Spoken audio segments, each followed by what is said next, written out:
Private detective society में बहुत important role है।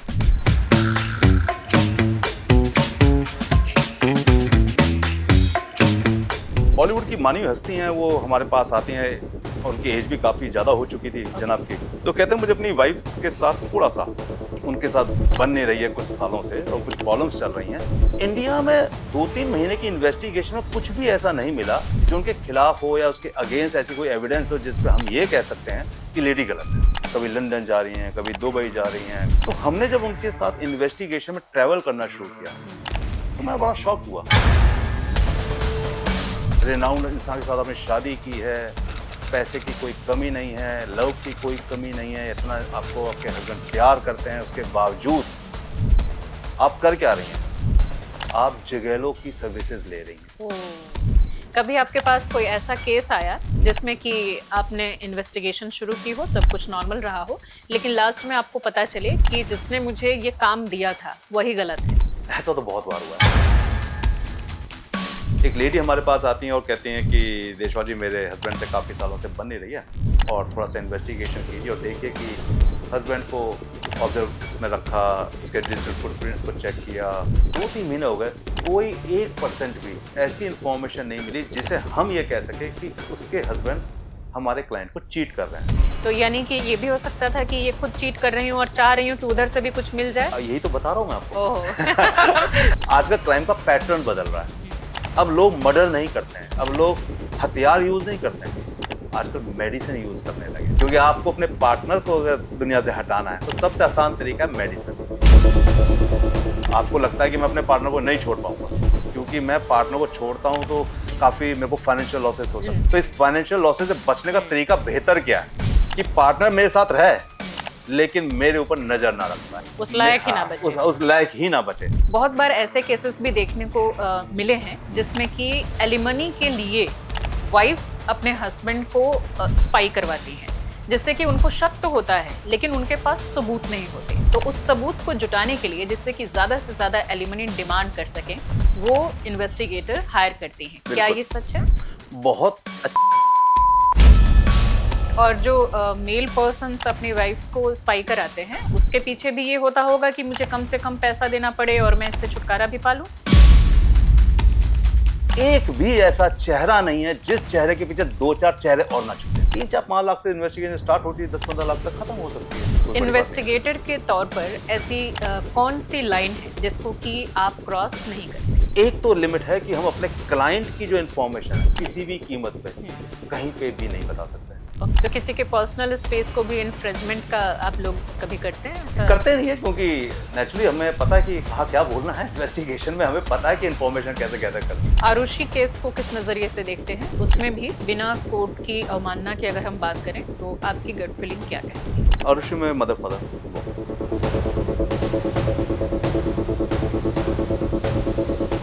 सुनंदा पुष्कर का केस कह सकता हूँ मैं।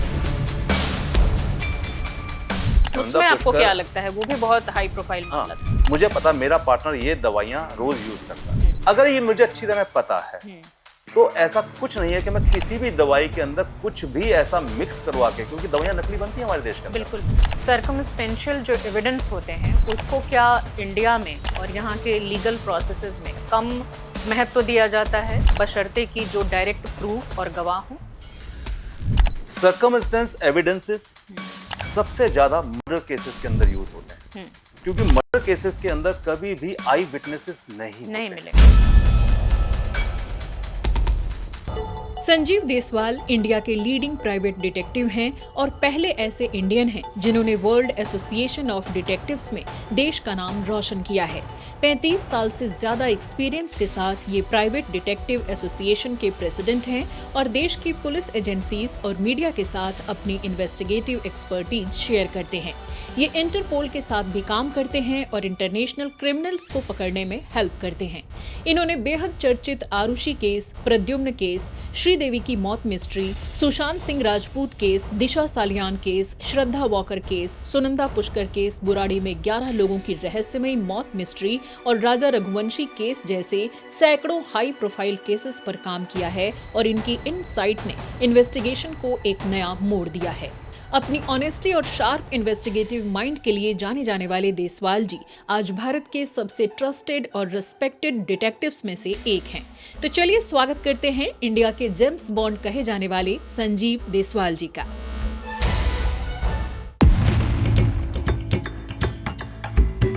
जो दिखता है वही सच हो जरूरी नहीं। हर मुस्कान के पीछे एक कहानी होती है और हर कहानी के पीछे कोई ना कोई गहरा राज छुपा होता है और इन्हीं राज से पर्दा उठाते हैं प्राइवेट डिटेक्टिव। नमस्कार दोस्तों, मैं हूं श्वेता जया और आप देख रहे हैं सोशल कॉपीराइट। आज हमारे स्टूडियो में हमारे इस पॉडकास्ट में एक बेहद खास मेहमान हैं। देश में ज्यादातर लोग इनको जानते हैं और टीवी चैनलों के जरिए भी आपने इनको बोलते हुए सुना होगा और कई गहरे राज से पर्दा उठाते हुए भी देखा होगा। जी हाँ, देश के जाने माने प्राइवेट डिटेक्टिव संजीव देसवाल जी आज हमारे साथ मौजूद हैं। आपका बहुत बहुत स्वागत है। सबसे पहले तो ये बताइए कि वैसे तो आपको करोड़ों लोग जानते हैं, लेकिन फिर भी थोड़ा सा इंट्रोडक्शन दीजिए कि आप क्या करते हैं, किन संस्थाओं से जुड़े हुए हैं। देखिए, वैसे तो मैं प्रोफेशनल प्राइवेट डिटेक्टिव हूँ और तकरीबन 35 साल से इस प्रोफेशन में हूँ। डेजिग्नेटेड डायरेक्टर हूँ world association of detective wide USA का जी। और साथ में प्रेसिडेंट हूँ प्राइवेट डिटेक्टिव एसोसिएशन इंडिया का। तो काफ़ी टाइम हो गया इस फील्ड के अंदर और काफ़ी पैशन के साथ इस काम में जुड़ा हुआ हूँ, तो बहुत अच्छा लगता है। प्राइवेट डिटेक्टिव ये वर्ड सुनते आम लोगों के दिमाग में ऐसा लगता है एक फिल्मी दुनिया है, एक अजीब अलग हटके जिससे कि बहुत ज़्यादा लोग वाकिफ नहीं हैं। किस तरीके से आप इसको देखते हैं और ऐसा क्या था जिससे कि इसमें आपने एंट्री लेना यानी इसको अपना करियर बनाने की सोची? देखिए, इसमें कोई दो राय नहीं कि जब हम लोग स्टडी करते हैं, स्टडी के बाद हमारे दिमाग में एक फ्यूचर प्लानिंग चलती है कि हम किसी अच्छे प्रोफेशन को ज्वाइन करेंगे। कुछ लोग अलग हटके भी होते हैं, सोचते हैं कि मैं ऐसा प्रोफेशन ज्वाइन करूंगा जिसमें मैं कुछ ऐसा कर सकूं जो लोगों की भलाई हो सके या लोगों के मैं काम आ सकूं। तो मुझे ऐसा लगा कि प्राइवेट डिटेक्टिव इन्वेस्टिगेशन जो प्रोफेशन है वो ज्यादा बेहतर है। और वैसे भी आपको हैरानगी होगी कि दुनिया का सबसे पुराना प्रोफेशन है ये। सबसे पुराना प्रोफेशन जासूसी या गुप्तचर कहें या प्राइवेट डिटेक्टिव कहें। भाई आज से 320 BC के आसपास नंद वंश के शासक धनानंद थे, उसको हटाने के लिए ना चाणक्य ने एक फौज बनाई थी कि भाई चंद्रगुप्त मौर्य को वहां बिठाएंगे, तो उसके लिए फौज बनाई थी जिसको वो गुप्तचर कहते थे उस जमाने में। तब गुप्तचर कहते थे या जासूस कहते हैं, प्राइवेट डिटेक्टिव कहते हैं। तो 320 BC के आसपास तो दुनिया का सबसे पुराना प्रोफेशन अपने आप ही हो गया। बिल्कुल, रामायण की भी कहानियां जब हम देखते हैं जैसे नॉर्मल जो टीवी सीरियल्स वगैरह, तो उसमें भी ये देखने को मिलता था और वो खास करके बच्चों का सबसे वो फेवरेट पार्ट होता था। जैसे जब उधर के गुप्तचर जो श्रीलंका से आते थे, लंका उस समय इन्फॉर्मेशन निकाल के लाते थे इन्फॉर्मेशन के लिए, और वो भेष बदलते थे और वो यहाँ घुस जाते थे इनके शिविरों में, इनके शिविर। अगर आप रामायण की बात करें तो हनुमान जी सबसे बड़े गुप्तचर थे। भाई हनुमान जी सबसे पहले वहां श्रीलंका पहुंचे और वहां से वो माता सीता की कहते इन्फॉर्मेशन लेके आए, रावण की इन्फॉर्मेशन लेके आए, रावण की पावर को देख के आए कि भाई मेरी पूंछ में आग लगाओ। तो वो सारी इन्फॉर्मेशन कौन लेके आया? उसको हनुमान जी लेके आए थे। अब आप उन्हें गुप्तचर कहो, हनुमान जी कहो या किसी का मदद करने वाला कहो, जो भी कहो। बिल्कुल। इससे वैसे तो काफी सारे सवाल जुड़े हुए हैं, बहुत सारी चीजें हैं जो कि लोग जानना चाहते हैं, क्योंकि ये बहुत ही गूढ़ जैसा एक टॉपिक है। क्यों लोग पुलिस के पास न जाएं, एक डिटेक्टिव के पास क्यों जाएं? क्योंकि वो दौर कुछ और था, ये दौर कुछ और है। अभी मतलब तमाम तरह के जो लीगल प्रोसेसेस हैं उनमें न जा करके कोई एक डिटेक्टिव हायर क्यों करे? देखिए, हमें समझना पड़ेगा पहले सोसाइटी को। सोसाइटी के अंदर जितनी भी प्रॉब्लम चलती है वो मेल और फीमेल के आसपास ही चलती है, चाहे फिर वो प्रोफेशनल कहते हैं बात हो या कॉर्पोरेट सेक्टर्स की बात हो या पॉलिटिकल हो, बॉलीवुड हो, हीरोज हो, बिजनेसमैन हो, हैं तो मेल फीमेल ही ना चारों तरफ कहीं ना कहीं। तो जब इनकी इंफॉर्मेशन की बात चलती है, तो जब क्राइम हो जाता है तब पुलिस की इन्वॉल्वमेंट शुरू होती है। लेकिन जब क्राइम हुआ ही नहीं और आपको शक है, चाहे वो आपको अपने पार्टनर पे हो या बिजनेसमैन को अपने एम्प्लॉइज पे हो या पॉलिटिशियन को अपने राइवल्स पे हो, तो आप इंफॉर्मेशन कहां से लेंगे? पुलिस से तो इंफॉर्मेशन मिलेगी नहीं आपको। तो नेचुरली आप प्राइवेट डिटेक्टिव के पास जाएंगे और प्राइवेट डिटेक्टिव आपको बेहतर इंफॉर्मेशन साथ में एविडेंस प्रोवाइड करेगा जिससे आप फ्यूचर प्लानिंग कर सकते हैं बेहतर। तो इसलिए प्राइवेट डिटेक्टिव सोसाइटी में बहुत इंपॉर्टेंट रोल है। आपको हैरानगी होगी कि आज हमारे देश के अंदर अगर सोसाइटी की मदद कर रहा है तो कौन कर रहा है? पुलिस। क्राइम हो जाता है तो प्राइवेट डिटेक्टिव, जब क्राइम नहीं होता है तो। और इन दोनों के बाद क्राइम हो गया पुलिस इन्वॉल्व हो गई, इंफॉर्मेशन आने के बाद प्राइवेट डिटेक्टिव भी इन्वॉल्व हो गए। पब्लिक के पास ये बातें पहुंचेंगी कैसे? मीडिया के द्वारा। तो मीडिया भी एक स्तंभ है कि इन्हीं इंफॉर्मेशन को, चाहे पुलिस के द्वारा आई हो, चाहे प्राइवेट डिटेक्टिव्स के द्वारा आई हो, मीडिया पूरी इंफॉर्मेशन को सोसाइटी में पहुंचाता है। तो हम सब मदद ही कर रहे हैं एक दूसरे की। बिल्कुल। आपका जो काम है वो पुलिस से अलग हटकर इस मामले में भी है, क्योंकि वो बहुत टफ है। पुलिस के पास ज्यादातर अथॉरिटी होती है बिल्कुल कि वो उस काम को कर सकते हैं, लेकिन आप लोगों के लिए कितना टफ होता है कोई इंफॉर्मेशन निकालना या कोई भी उस तरह का काम करना? देखिए, जब प्राइवेट डिटेक्टिव की बात आती है और पुलिस की बात आती है, तो पुलिस के पास सोर्सेस होते हैं और वो सरकार की तरफ से दी गई पावर्स होती है, जिस बिल्कुल। पावर को यूज करके वो इंफॉर्मेशन गैदर करते हैं। और उस इंफॉर्मेशन को गैदर करने में कोई स्पेशल, कहते हैं, टेक्निक नहीं है, क्योंकि वो पावर है पुलिस की।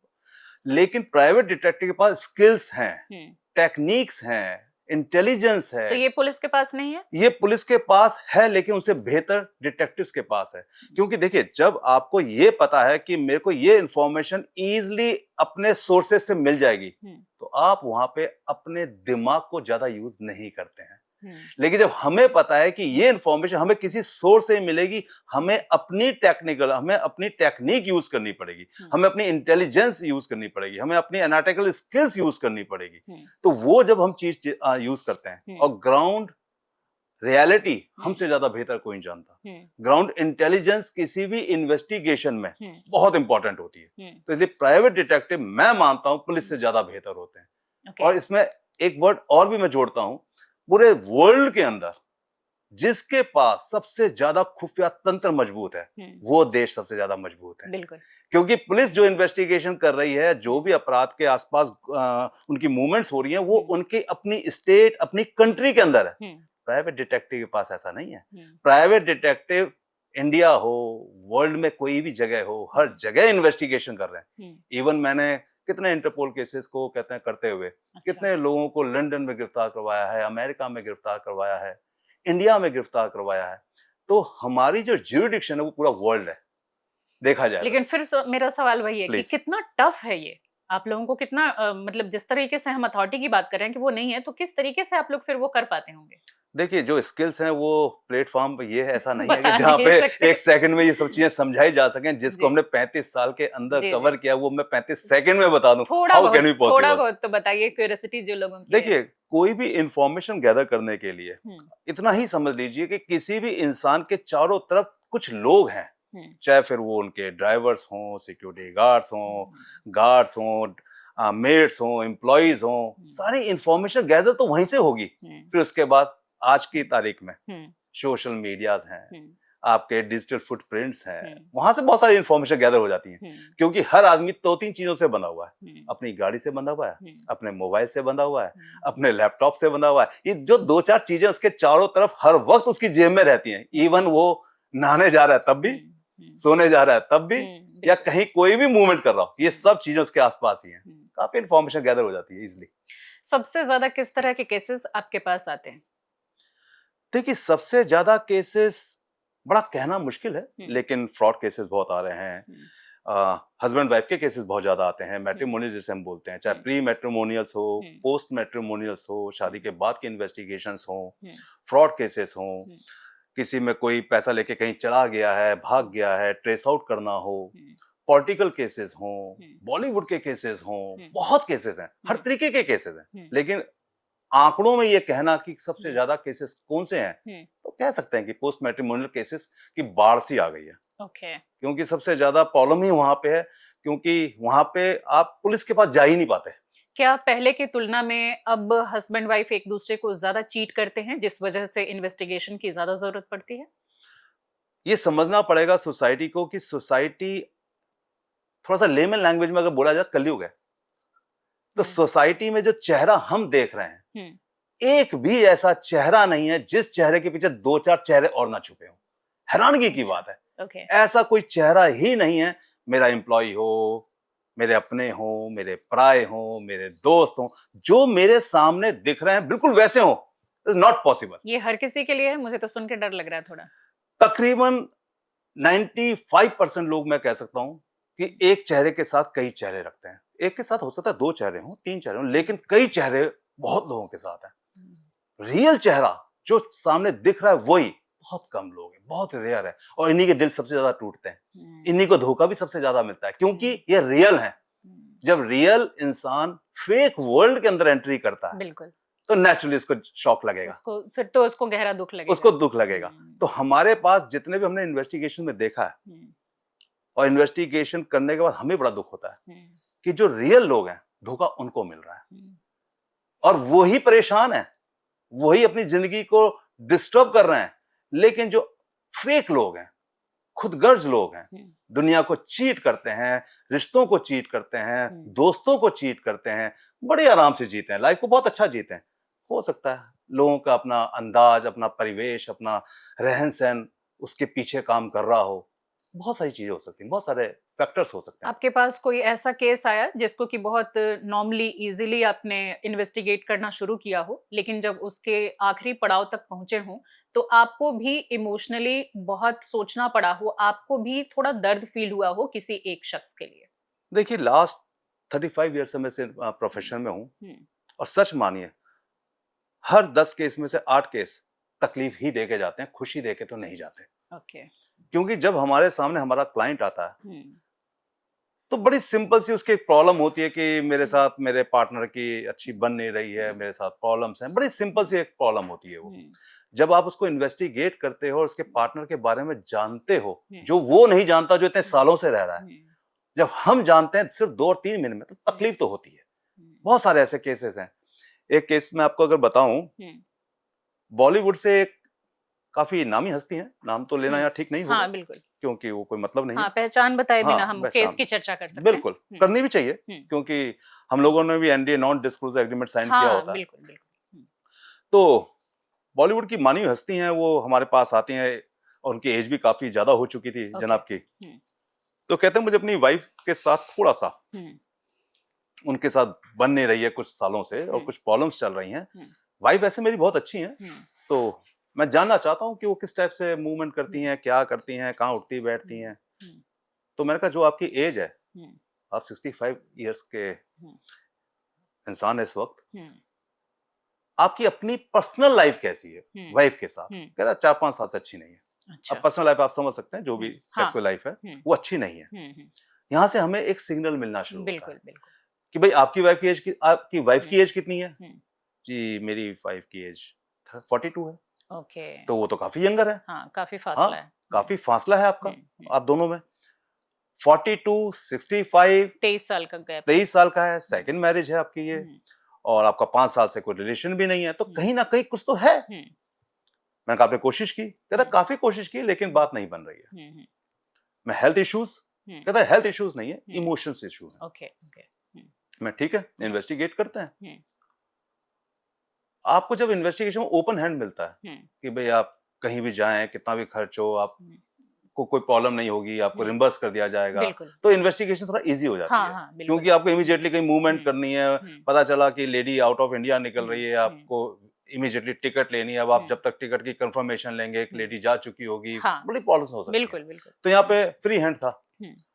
तो इन्वेस्टिगेशन में पता चला कि वो लेडी इंडिया से बाहर जाती ही रहती हैं। अच्छा। इंडिया में 2-3 महीने की इन्वेस्टिगेशन में कुछ भी ऐसा नहीं मिला जो उनके खिलाफ हो या उसके अगेंस्ट ऐसी कोई एविडेंस हो जिसपे हम ये कह सकते हैं कि लेडी गलत है। यानी बहुत शातिर थे। नेचुरली, क्योंकि जिनकी वो वाइफ थी वो रिनाउंड आदमी है। ओके। उनकी वाइफ पे भी लोगों की नजर है। तो ऐसे में आप अगर ये सोचें कि वो अगर इंडिया में ऐसी कोई मूवमेंट करेंगे जो सस्पिशियस लिस्ट के अंदर आता है, तो कहीं ना कहीं वो एक्सपोज हो जाएंगी। बिल्कुल।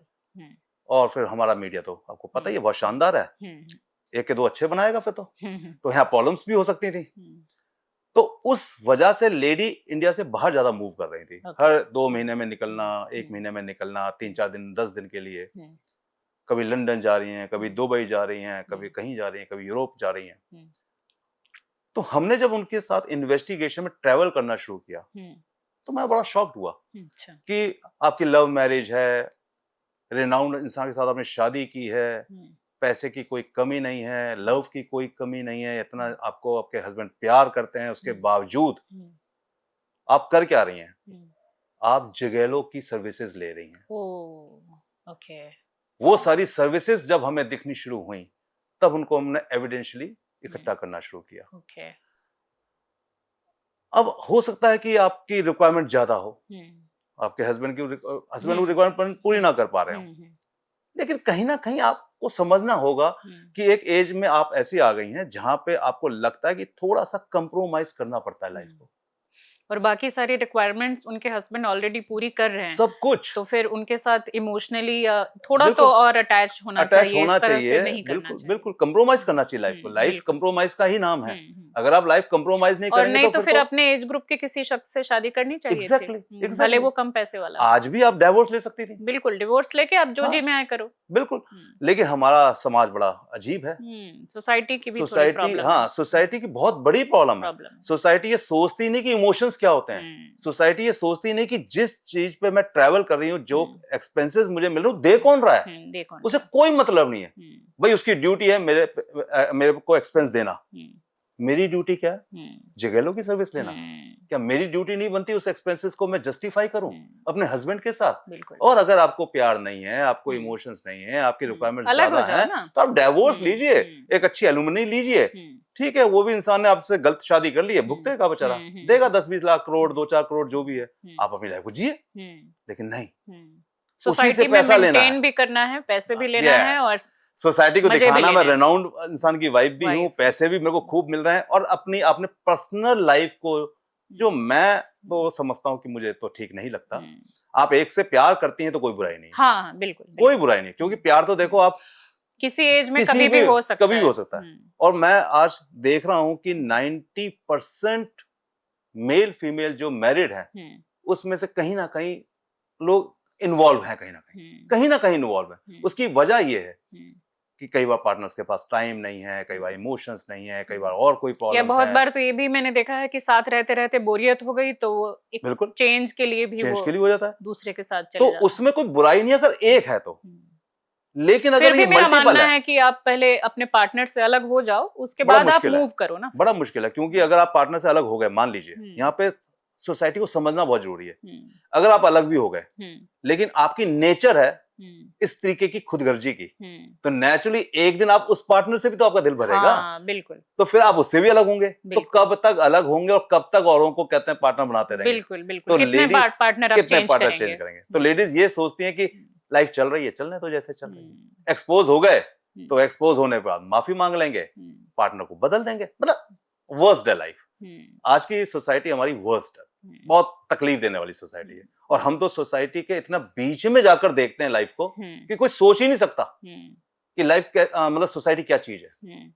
जब इस तरह से दिल टूटते हैं, खास करके अगर हम मैट्रिमोनियल केसेस की बात करें, तो जो जिसने चीट किया है वो ज्यादा घबराया हुआ और ज्यादा परेशानी में दिखता है, या जिसको चीट किया गया है? दोनों में से किसकी स्थिति ज्यादा खराब दिखती है आपको? जिसको चीट किया गया है उसकी हमेशा हालत खराब हो जाती है, क्योंकि वो बहुत इमोशन के साथ उस इंसान के साथ चल रहा होता है। जिसने चीट किया है वो तो इमोशनल लेस है, वो तो खुद गर्ज है, वो तो अपनी खुद गर्जी की वजह से सब कर रहा है। वो जानता है वो क्या कर रहा है, इसलिए उसका कभी दिल नहीं टूटता। बस उसको तो टेंशन ये होती है कि मैं इस बार पकड़ा गया हूं, अगली बार ना पकड़ा जाऊं, वो गलतियां ना करूं जो इस बार यस। तो वो और ओवर स्मार्ट और कॉन्फिडेंट बनने की कोशिश करता है। दिल उसी का टूटता है जिसने प्यार किया होता है, जो बेहतर होता है, जो सोसाइटी में सबसे अच्छे लोग हैं, जिनकी वजह से सोसाइटी सरवाइव कर रही है। दिल उन्हीं के टूटते हैं दुनिया में, और किसी के नहीं टूटते। Very sad. थोड़ा सा एलिमनी की आपने जो चर्चा की, बहुत बार ऐसे केसेस भी देखने को मिले हैं जिसमें कि एलिमनी के लिए वाइफ्स अपने हस्बैंड को स्पाई करवाती हैं, जिससे कि उनको शक तो होता है लेकिन उनके पास सबूत नहीं होते। तो उस सबूत को जुटाने के लिए, जिससे कि ज्यादा से ज्यादा एलिमनी डिमांड कर सकें, वो इन्वेस्टिगेटर हायर करती हैं। क्या ये सच है? बहुत अच्छी तरह सच है ये, क्योंकि आज की तारीख में होता क्या, मैंने कहा ना, मेल फीमेल दोनों ही कहते हैं एक दूसरे को चीट कर रहे हैं। ऐसा नहीं है कि फीमेल ज्यादा चीट कर रही है या मेल ज्यादा चीट कर रहा है। हाँ, लेकिन जब आप अलग होते हैं, ऐसा कोई रिश्ता ही नहीं है। जिस दिन बन रहा होता है उस दिन तो बहुत खुशियां होती हैं, लेकिन जब टूट रहा होता है तो खुशियां ऐसी गायब हो जाती है जैसे कभी दुनिया में खुशियां थी ही नहीं। सबसे गंदा ही पार्टनर वो था उसके जीवन के अंदर, मतलब उससे गंदा इसको कोई मिला नहीं है। तब उस वक्त वो माइंड यूज करती हैं और सोचते हैं कि एलोनी मैक्सिमम टू मैक्सिमम ली जाए। अब ऐसे में कई बार जो मेल पार्टनर होते हैं वो भी कोशिश करते हैं कि अपनी उन चीजों को हाइड किया जाए, क्योंकि उनको काफी टाइम पहले पता चल जाता है कि भाई ये केस डाइवोर्स की तरफ जाएगा, फिर एलुमनी की तरफ जाएगा, फिर मेरे को ये देना भी पड़ेगा, मैं इसको मना भी नहीं कर सकता हूँ। तो वो मैक्सिमम कोशिश करते हैं उस एलुमनी के, कहते हैं जो भी पैटर्न्स होते हैं, जो भी प्लेटफॉर्म्स होते हैं, चाहे वो प्रॉपर्टी हो, पैसा हो, शेयर मार्केट हो, कहीं से पैसा लिया गया हो, वो सब छुपाने की कोशिश करते हैं, सोर्सेस को। तो फिर उसको इन्वेस्टिगेशन करके एविडेंस के साथ हम लोगों को आगे लाना होता है। एलुमनी के रूप में क्लाइंट को वो एविडेंस देने होते हैं और फिर वो कोर्ट में प्रूव करती हैं कि मेरे हस्बैंड के पास ये सब कुछ है, इसमें मेरा इतना हिस्सा या इतना बनता है। सब इस तरीके की इन्वेस्टिगेशन बहुत होती हैं। और जो मेल पर्सन्स अपनी वाइफ को स्पाई कराते हैं, उसके पीछे भी ये होता होगा कि मुझे कम से कम पैसा देना पड़े और मैं इससे छुटकारा भी पा लूं, उसको साबित कर दूं। उसमें एक सिंपल सी बात होती है कि आज की तारीख में अगर कोई फीमेल जॉब कर रही है ऑलरेडी, मान लीजिए एक फीमेल की salary 1 lakh rupees per month और हस्बैंड उसके 5 लाख रुपीस कमा रहे हैं, तो आप इसको ऐसे समझ सकते हैं कि 5 + 1 6, तो उस लेडी को जीने का हक है, कम से कम 2.5-3 लाख रुपए मिलने चाहिए थे, मिलने चाहिए थे, वो एक हक है। लेकिन अगर लेडी यहाँ पे 3 लाख रुपीस ले रही है और वो 4 लाख रुपीस ले रहा है, तो यहाँ पे कोई ऐसी वजह नहीं बनती कि मेल को यहाँ देने पड़ेंगे। लेकिन फिर यहाँ पे एक सर्कमस्टेंसेस है कि लेडी के पास अगर कोई बच्चा है उन दोनों की पार्टनरशिप के बाद, तो फिर उसको देना पड़ेगा। तो ये बहुत सारे क्लूज हैं, बहुत सारी वजहें हैं जो एक दूसरे की इन्वेस्टिगेशन कराई जाती हैं। आपने कई टीवी डिबेट्स में कहा है कि मीडिया नैरेटिव एक्चुअल इन्वेस्टिगेशन से अलग होते हैं, वो किस तरीके से है? नहीं, ऐसा नहीं है कि इन्वेस्टिगेशन से बिल्कुल अलग ही होते हैं, कई बार इन्वेस्टिगेशन के साथ साथ भी चलते हैं। और मुझे ऐसा लगता है मीडिया के नैरेटिव कई बार सही होते हैं, लेकिन वो बहुत ज्यादा टीआरपी की वजह हो सकती है या बहुत ज्यादा एक दूसरे को से आगे दिखने की वजह हो सकती है।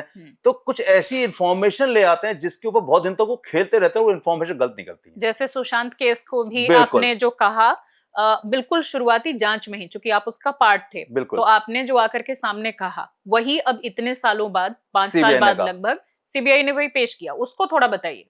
देखिए हुआ क्या कि सुशांत कहते हैं कि मौत के वक्त मुझे कोरोना का टाइम था, बॉम्बे जाना पड़ा इन्वेस्टिगेशन में, तो मैंने वहां से ही कहते हैं एक वीडियो डाली थी यूट्यूब के ऊपर, और इन्वेस्टिगेशन भी वहां काफी लोगों से की, वहां पे जितने लोग आसपास रहते थे, जहां सीसीटीवी लगे हुए थे, तो मुझे कहीं से कोई ऐसा फाउल प्ले नहीं मिला जहां पे लगे कि किसी ने मर्डर किया होगा। बिल्कुल, ये फाउल प्ले नहीं मिला। वजह थी सुबह का टाइम था, जूस पिया था, यही स्टेटमेंट थी नौकर की, और सीसीटीवी आसपास लगे हुए थे, सामने पार्क था, भीड़ का एरिया नहीं था क्योंकि उस जमाने में कोरोना चल रहा था, तो भीड़ भी नहीं होती थी, तो कोई दूर से आया हो, स्पॉट भी ना हुआ हो। 1000 2-2 हजार गज की वो कोठियां थी, तो हार्डली उस लाइन के ऊपर 10 या 12 ही कोठियां थी, तो 10-12 कोठियों में ये कोठी शायद 3rd या 4th थी। तो उस तरफ से अगर कोई आता, इस तरफ सी था, उस तरफ से अगर कोई आता और वो स्पॉट भी ना होता, चाहे वो पैदल आए चाहे गाड़ी जाए, ये इम्पॉसिबल वर्ड थे। दूसरा, घर के अंदर कोई दोपहर के टाइम आएगा, सुबह के टाइम वो किसी को लटका के चल जाएगा, दुनिया को पता नहीं चलेगा। ड्राइवर मिले होंगे या पिठानी मिला होगा, तो ये कॉमन सेंस है कि भाई इन लोगों के अंदर क्या कॉमन इंटेंशन हो सकती है उसको मारने की, वो भी कोई वजह नहीं थी। ऐसे सारे फैक्ट्स के बिहाफ पे जब मैंने डिबेट्स में बोलना शुरू किया और मैंने प्रूफ किया, पलंग कितना ऊंचा था, उसकी हाइट कितनी थी, पंखा कितनी दूर था, लटक सकता था नहीं लटक सकता था, बॉडी उसकी कितनी फिट थी, ये सारे जब मैंने बताने शुरू किए तो काफी मीडिया ग्रुप्स मेरे पीछे पड़ गए कि आप इसे क्या बोलो, इसे बोलो कि मर्डर हुआ है। तो मैं कहा मेरे फैक्ट्स ये कहते हैं कि ये सुसाइड है। और एक लफ्ज में अगर मैं कहूं तो सुशांत ने इस दुनिया को लात मारी है। कई लोग होते हैं जो मैंने कहा ना बहुत अच्छे लोग होते हैं, Sushant is a fantastic man, दिल का बहुत अच्छा था वो इंसान। बिल्कुल। आप ये समझ लीजिए कि आज की तारीख में सुसाइड करने वाले जितने भी लोग हैं उसमें से मैं 80% लोगों को बेहतर मानता हूँ। 20% हो सकता है कि फाइनेंशियल, मेडिकल, ये सारी या किसी चीज से बचने के लिए जा रहे हैं दुनिया छोड़ के, लेकिन हाँ बिल्कुल मैं इससे एग्री करती हूँ। हाँ, 80% लोग बहुत अच्छे होते हैं और वो कई बार लात मारते हैं इस दुनिया को, लोगों को समझ में नहीं आता। कौन चाहेगा 30-40 साल की उम्र में इस दुनिया को छोड़ना, कौन चाहेगा? सही बात। सुशांत क्यों चाहेगा? लेकिन जब लगेगा ये दुनिया मेरे लायक नहीं है, मुझे इस दुनिया में रहना ही नहीं है, ये दुनिया इस लायक नहीं है जिसमें मैं रहूं, उसने लात मार दी। अब आप उसको कैसे समझते हो ये आपके ऊपर है। मैं ऐसे समझता हूं क्योंकि मैं थोड़ा सा इमोशनल इंसान हूं, प्राइवेट डिटेक्टिव जरूर हूं, लेकिन इमोशन के साथ काम करता हूं। तो इमोशन मेरे ये कहते हैं कि उसने लात मारी, और मैंने हमेशा सबको बोला। और आज मुझे काफी ट्रोल किया गया, काफी लोगों ने बोला कि ये तो बिके हुए लोग हैं, ये तो मीडिया में किसी ने ट्रोल, पता नहीं क्या क्या। अब सीबीआई ने भी बोल दिया। और सबसे बड़ी बात थी, इन्वेस्टिगेशन किसने की थी? स्टेट पुलिस ने की थी। ठीक है, हम मानते हैं स्टेट पुलिस जो थी वो उस वक्त सरकार वहां भाजपा की नहीं थी, लेकिन बाद में क्या हुआ? सीबीआई कहां से गई थी? सीबीआई सेंट्रल से गई थी। सेंट्रल किसकी थी? सरकार की थी।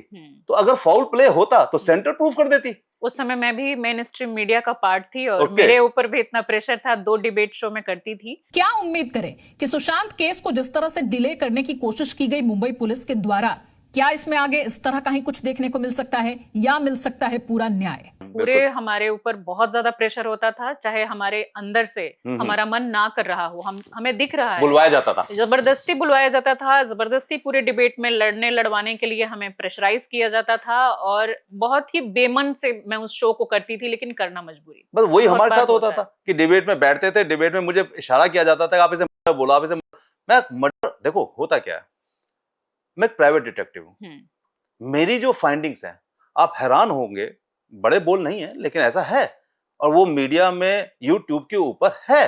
मेरे कम से कम 100-150 केसेस के ऊपर एक्सपर्टाइज हुई है।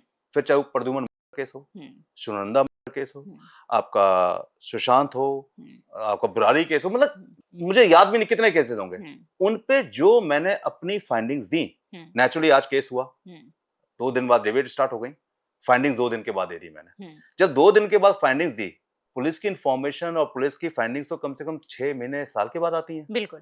तो वही फाइंडिंग्स आई जो मैंने 3-4-5 दिन के बाद दे दी।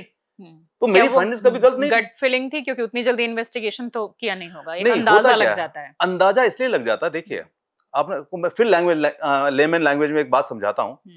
पुलिस नाके पे खड़ी है, किनको रोकती है?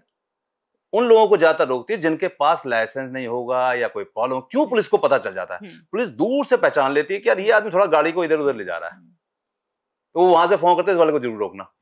और 100 में से 90% लोग जो रुकते हैं उनसे कहीं ना कहीं उनके चालान कटते ही करते हैं। तो एक गट फीलिंग होती है, जब आप पैशन के साथ कोई भी काम करते हैं, कोई भी काम करते हैं, तो आपके अंदर वो गट फीलिंग आनी शुरू हो जाती है कि आपको क्या दिख रहा है।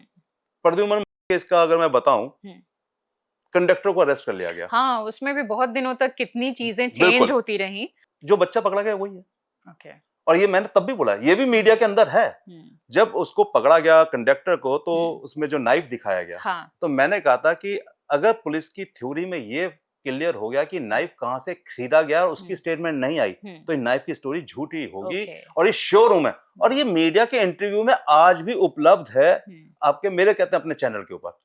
तो उसमें आप देख सकते हैं कि मैंने नाइफ की स्टोरी को सीबीआई की बहुत इन्वेस्टिगेशन से पहले बोल दिया था कि ये नाइफ की स्टोरी मुझे लग रहा है झूठी है, क्योंकि जैसे नाइफ रखा गया है, प्लांट किया गया है, वो नाइफ पुलिस को बताना पड़ेगा इस कंडक्टर ने किससे खरीदा, कैसे पैसे दिए, और फिर वो जो आदमी होगा वो स्टेटमेंट देगा, वो गवाह बनेगा। तो पुलिस किसको लेके आती? तो पुलिस लेके नहीं आ पाई। और फिर मैंने कहा था कि हो सकता है कोई 12th 11th क्लास का स्टूडेंट हो जो उसे बुली करता हो बच्चे को। ये सब का सब मीडिया में, इंटरव्यूज में, मेरी एक्सपर्टाइज में अभी भी है। और ये तो जब हुआ था उसके 10-15 दिन की इंफॉर्मेशन है।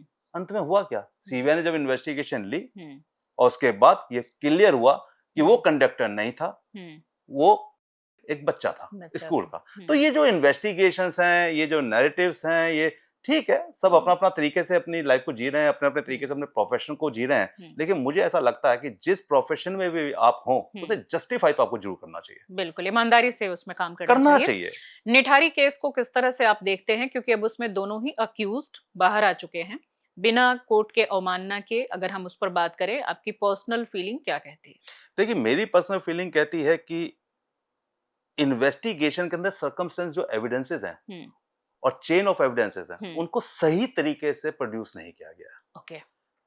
अब इसमें पुलिस ने गलती की हो या पुलिस पे प्रेशर हो या कोई और वजह हो, उस पर मैं इमीडिएटली नहीं बोल सकता, क्योंकि मेरे पास कोई ऐसे एविडेंसेस नहीं है।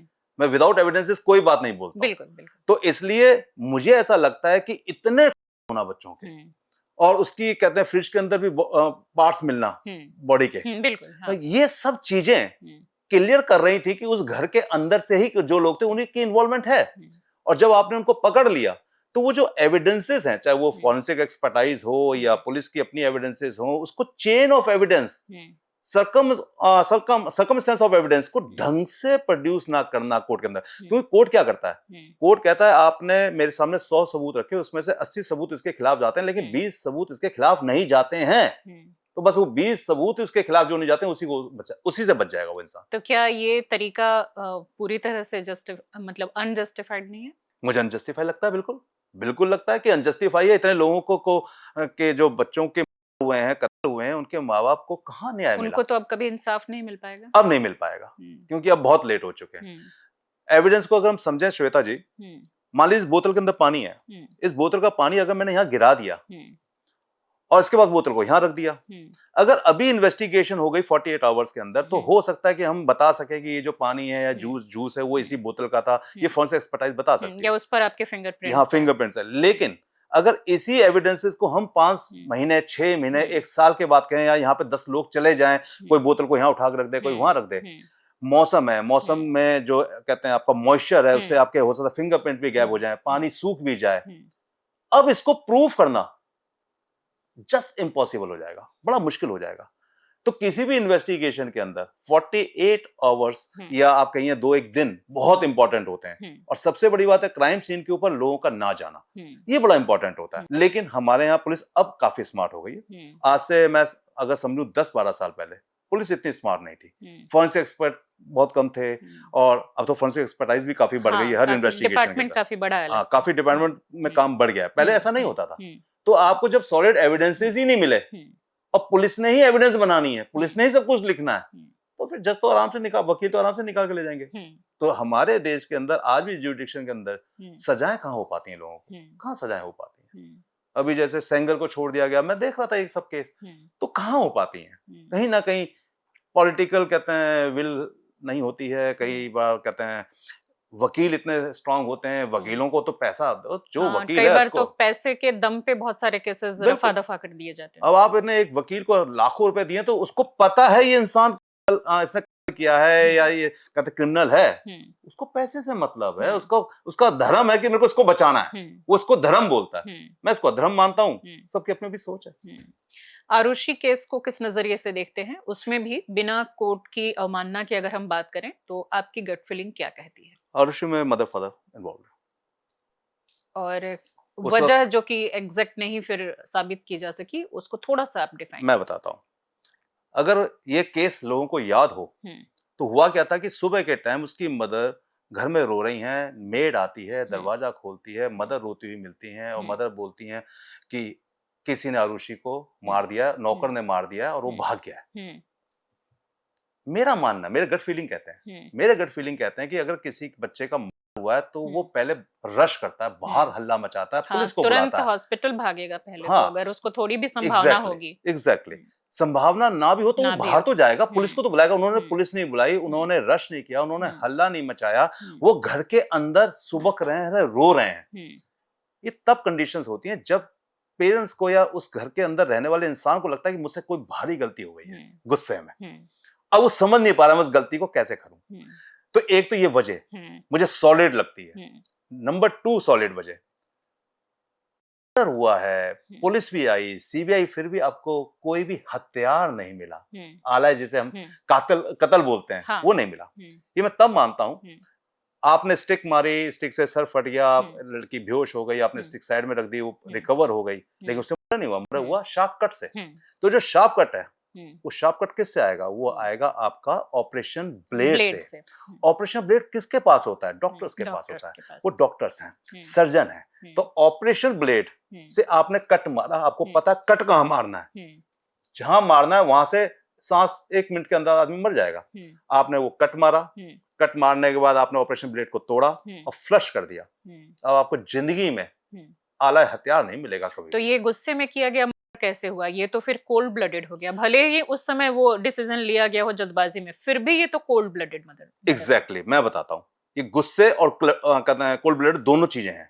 आपने स्टिक मारी है, स्टिक मारने के बाद आप गुस्से में गए, लेडी बच्ची बेहोश हो गई है, नौकर का तो ऊपर जाते हैं, मैं बाद में बात करूंगा। अब आप ऊपर जाते हैं, ऊपर जाके आप नौकर को पीटते हैं, नौकर मर जाता है वहां पे।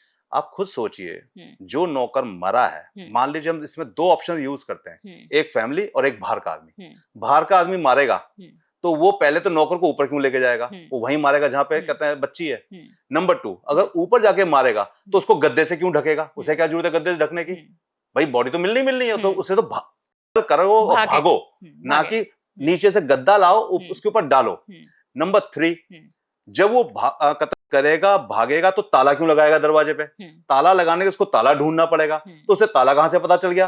तो इसका मतलब ये फैमिली का ही काम हो सकता था कि भाई हम एक काम करेंगे, बच्ची का कहते हैं वो करके भाग गया, इसकी लाश को बाद में छुपाते रहेंगे या इसको कहते हैं डिस्पोज बाद में करेंगे, इसको अभी ऊपर छुपा देते हैं, गद्दा डाल दिया, लॉक लगा दिया, तो 2 दिन पुलिस इसी चक्कर में तो पड़ी रही, 1-2 दिन कि वो भाग गया है, वो भाग गया है, वो भाग गया, उसको ढूंढना है, उसको खोजा जाता रहा, इस उम्मीद में कि हम यहाँ पे इस लाश को डिस्पोज कर देंगे। अब मान लीजिए अगर वो लाश डिस्पोज हो जाती, क्या कभी भी राज खुल पाता? नहीं, कि भाई वो तो यही कहते हैं कि हेमराज मार के भाग गया, ढूंढते रहो जिंदगी भर, नेपाल का था भाग गया, जिंदगी भर ही ढूंढते रहते, तो केस खत्म हो गया था ना। ये तो शुक्र हो कि हम लोग वहां इन्वेस्टिगेशन में थे, ब्लड हल्का सा हमें सीढ़ियों पे दिखा। आप उस समय वहां मौजूद थे? मैं वहां था, सीढ़ियों पे हमें ब्लड दिखा, और ये बात कहते मीडिया के पास गई। अच्छा, मीडिया चारों तरफ से घेर के बैठा हुआ था, तो आप बॉडी को ले जा नहीं सकते थे, तो वहां पे जो कहते हैं सीढ़ियों पे हल्का सा ब्लड क्लॉट्स दिखे, बस पुलिस को वहां बताया गया कि ब्लड क्लॉट्स है सीढ़ियों पे, बस ताला कहाँ है, चाबी कहाँ है, चाबी हमें नहीं पता, तो ताला हमारा ही लगा हुआ है, किसी और का ताला लगा हुआ, ताला तोड़ा तो बॉडी मिल गई, तो फिर केस खुलता चला गया। तो ये जो सारे सर्कमस्टेंस एविडेंस, तो ये इतना क्या कोर्ट को नहीं दिखा? कोर्ट को दिखा, लेकिन कोर्ट, मैंने कहा ना कि 80% अगर एविडेंसेस आपके खिलाफ हैं और 20% एविडेंसेस आपके खिलाफ नहीं है, जैसे कि उसके दोस्त हो सकते हैं हेमराज के, वो आए होंगे, उन्होंने पार्टी की होगी और किसी का दिल गलत हो गया होगा या किसी की सोच गलत हो गई, उसने लड़की को मार दिया, तो ये तो सिर्फ अजम्पशन था ना। लेकिन मैंने कहा ना कि अगर घर के अंदर फैमिली और फैमिली में सिर्फ 2 ही लोग थे, तो पेरेंट्स ही तो थे, अगर इतना कुछ हुआ था तो उनको शोर क्यों नहीं सुनाई दिया, उनको शोर क्यों नहीं दिया? अगर उनको शोर सुनाई दिया और सुबह उठे और हेमराज नहीं मिला, तो ऊपर हेमराज कैसे पहुंच गया, उसकी कैसे पहुंच गई, उसके ऊपर गद्दा कैसे पहुंच गया, ऊपर लॉक कैसे लग गया? तो ये सारी चीजें क्या दूसरे साइड के जो वकील रहे होंगे उन्होंने ये पेश नहीं किए होंगे आर्ग्यूमेंट्स? आर्ग्यूमेंट सब पेश किए। आपको याद होगा कि गाजियाबाद पुलिस ने ये केस 2 दिन के अंदर ही खत्म कर दिया था। पूरी इन्वेस्टिगेशन, इंफॉर्मेशन, फॉरेंसिक एक्सपर्टाइज सब दे दी थी कि, और मदर फादर को गिरफ्तार भी कर लिया गया था। वो तो पता है। लेकिन इतना प्रेशर डेवलप हुआ कि भाई उन्हीं की बेटी है, उन्हीं को पकड़ लिया, केस सही था। लेकिन फादर स्टेप फादर थे, स्टेप फादर थे, लेकिन थे तो फादर ही ना, इकलौती बच्ची थी वो, तो ये सब चीजें देखनी पड़ेंगी। तो मुझे, मेरी जो एक्सपर्टाइज कहती है, जो मेरी सोच कहती है, पेरेंट्स थे उसके अंदर।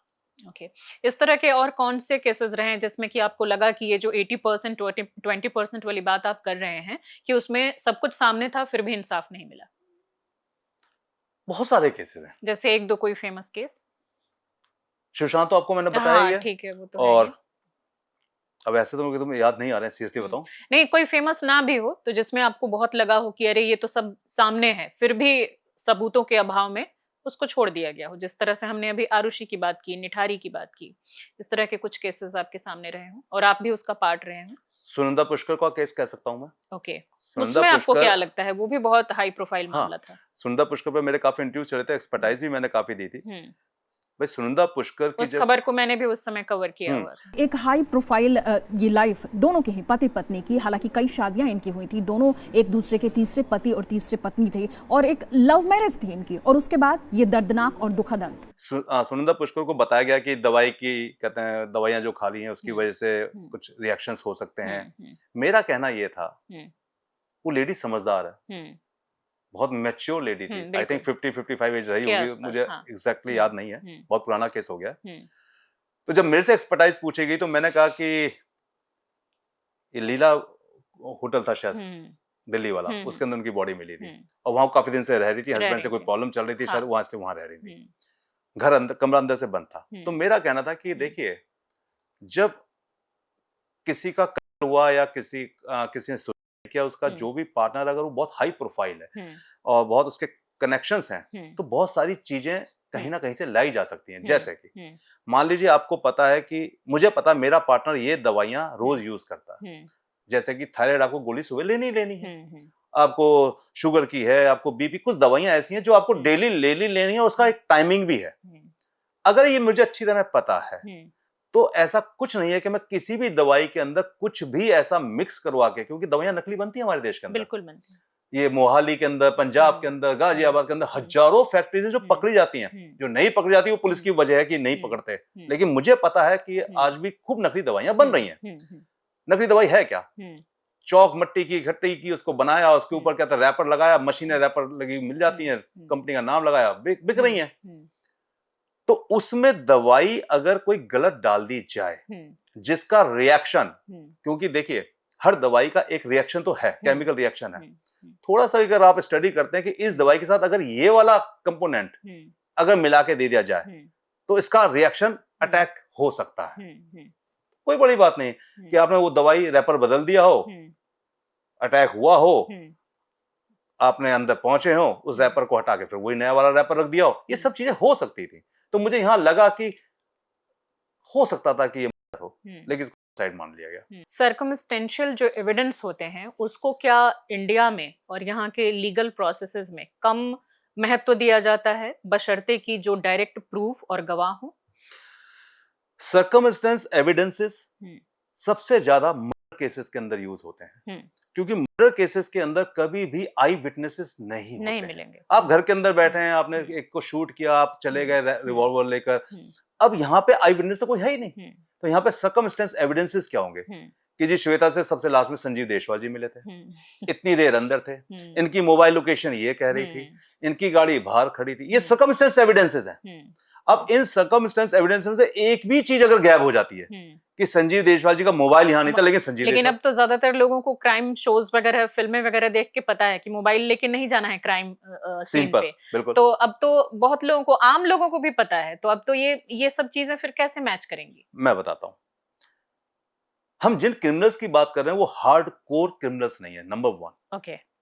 जब आप हार्ड कोर क्रिमिनल्स नहीं हो तो आप हजारों गलतियां करते हो जो इन्वेस्टिगेटर्स पकड़ लेते हैं। ओके। हार्डकोर क्रिमिनल्स भी इस देश के अंदर पकड़े जाते हैं और रोज पकड़े जा रहे हैं। क्या हार्डकोर क्रिमिनल्स से ज्यादा स्मार्ट है ये क्रिमिनल जिन्होंने जिंदगी में क्राइम नहीं किया है? आज का क्राइम का पैटर्न बदल रहा है। अब लोग नहीं करते हैं, अब लोग हथियार यूज नहीं करते हैं, आजकल मेडिसिन यूज करने लगे हैं। क्योंकि आपको अपने पार्टनर को अगर दुनिया से हटाना है तो सबसे आसान तरीका है मेडिसिन। मैं नाम नहीं लूंगा, मैंने ऐसे बहुत केसेस, नहीं मेडिसिन का भी नाम नहीं लूंगा, क्योंकि मैंने इन्वेस्टिगेशन में मेरे पास पिछले 2 साल के अंदर इतने ज्यादा केसेस आए हैं जिसमें मेल क्लाइंट भी बोल रहा है, फीमेल क्लाइंट भी बोल रही है कि हमारे पार्टनर कुछ हमें ऐसा जरूर दे रहे हैं खाने में, जिससे मेरा बीपी शूट कर जाता है, जिससे मैं सो जाती हूँ बहुत बहुत देर तक, जिससे मेरी सोचने की शक्ति कमजोर होती जा रही है, जिससे वो मुझे प्रूव कर रहा है कि मैं बेवकूफ हूं, पागलों की तरह हरकतें करने लगी हूं, मेरी पावर्स, मेरी सेहत खत्म होती जा रही है। लेकिन जब उनको ये अंदाजा होता है तो फिर वो खाते हैं क्यों है? उसकी वजह है, देखिए आप कितना अपने आप को बचा सकते हैं। आपने पानी भी पीना है, आपने चाय भी पीनी है। जिनकी हम लोग बात कर रहे हैं वो अपर मिडिल क्लास है। अपर मिडिल क्लास में किचन में कितने लोग जा रहे हैं? तो जो चीज आ रही है वो किचन से आ रही है। अब वो किचन से आ रही है, दवाई के थ्रू आ रही है, पानी के थ्रू आ रही है। अब आप कहते हैं जो पानी पी रहे हैं उस पानी को आप हर बार निकाल रहे हैं आरओ से, ऐसा भी नहीं है, आपने कहीं सेव भी किया हुआ है, उसमें थोड़ा सा कुछ डाल दिया गया है। आप जो मेडिसिन ले रहे हैं, मेडिसिन बदलती जा रही है। धीरे धीरे आपकी बॉडी के अंदर ऐसे केमिकल्स इंसर्ट किए जा रहे हैं। थोड़ा सा भी अगर कहते हैं समझदार है, पढ़ा लिखा इंसान है, वो ये सब चीजें ढूंढ लेते हैं। तो आजकल के पैटर्न बदल रहे हैं सोसाइटी के अंदर।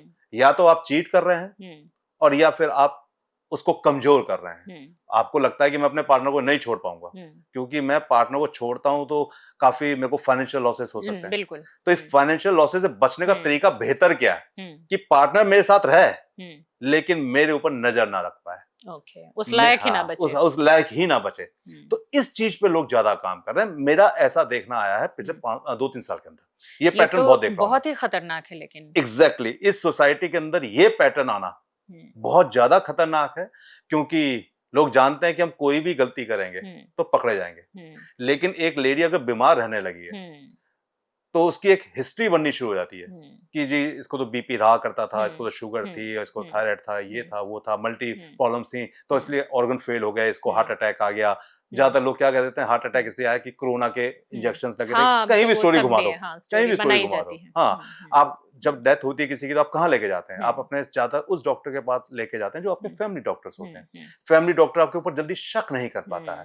फैमिली डॉक्टर ने एक रिपोर्ट ही तो बनानी है कि हाँ जी इनको कहते हैं अटैक आया है और डेथ हो गई है इनकी। उसके बाद पोस्टमार्टम कब होगा? पोस्टमार्टम तब होगा जब उसके पेरेंट्स आके कोई कंप्लेंट करें, कोई कंप्लेनेंट हाँ, कंप्लेनेंट कोई नहीं है तो उस कंडीशन में क्या होगा? जब तक पेरेंट्स आएंगे, जब तक हल्ला मचेगा, तब तक तो बॉडी को कर दिया आपने शमशान घाट ले जाकर, बस खत्म स्टोरी।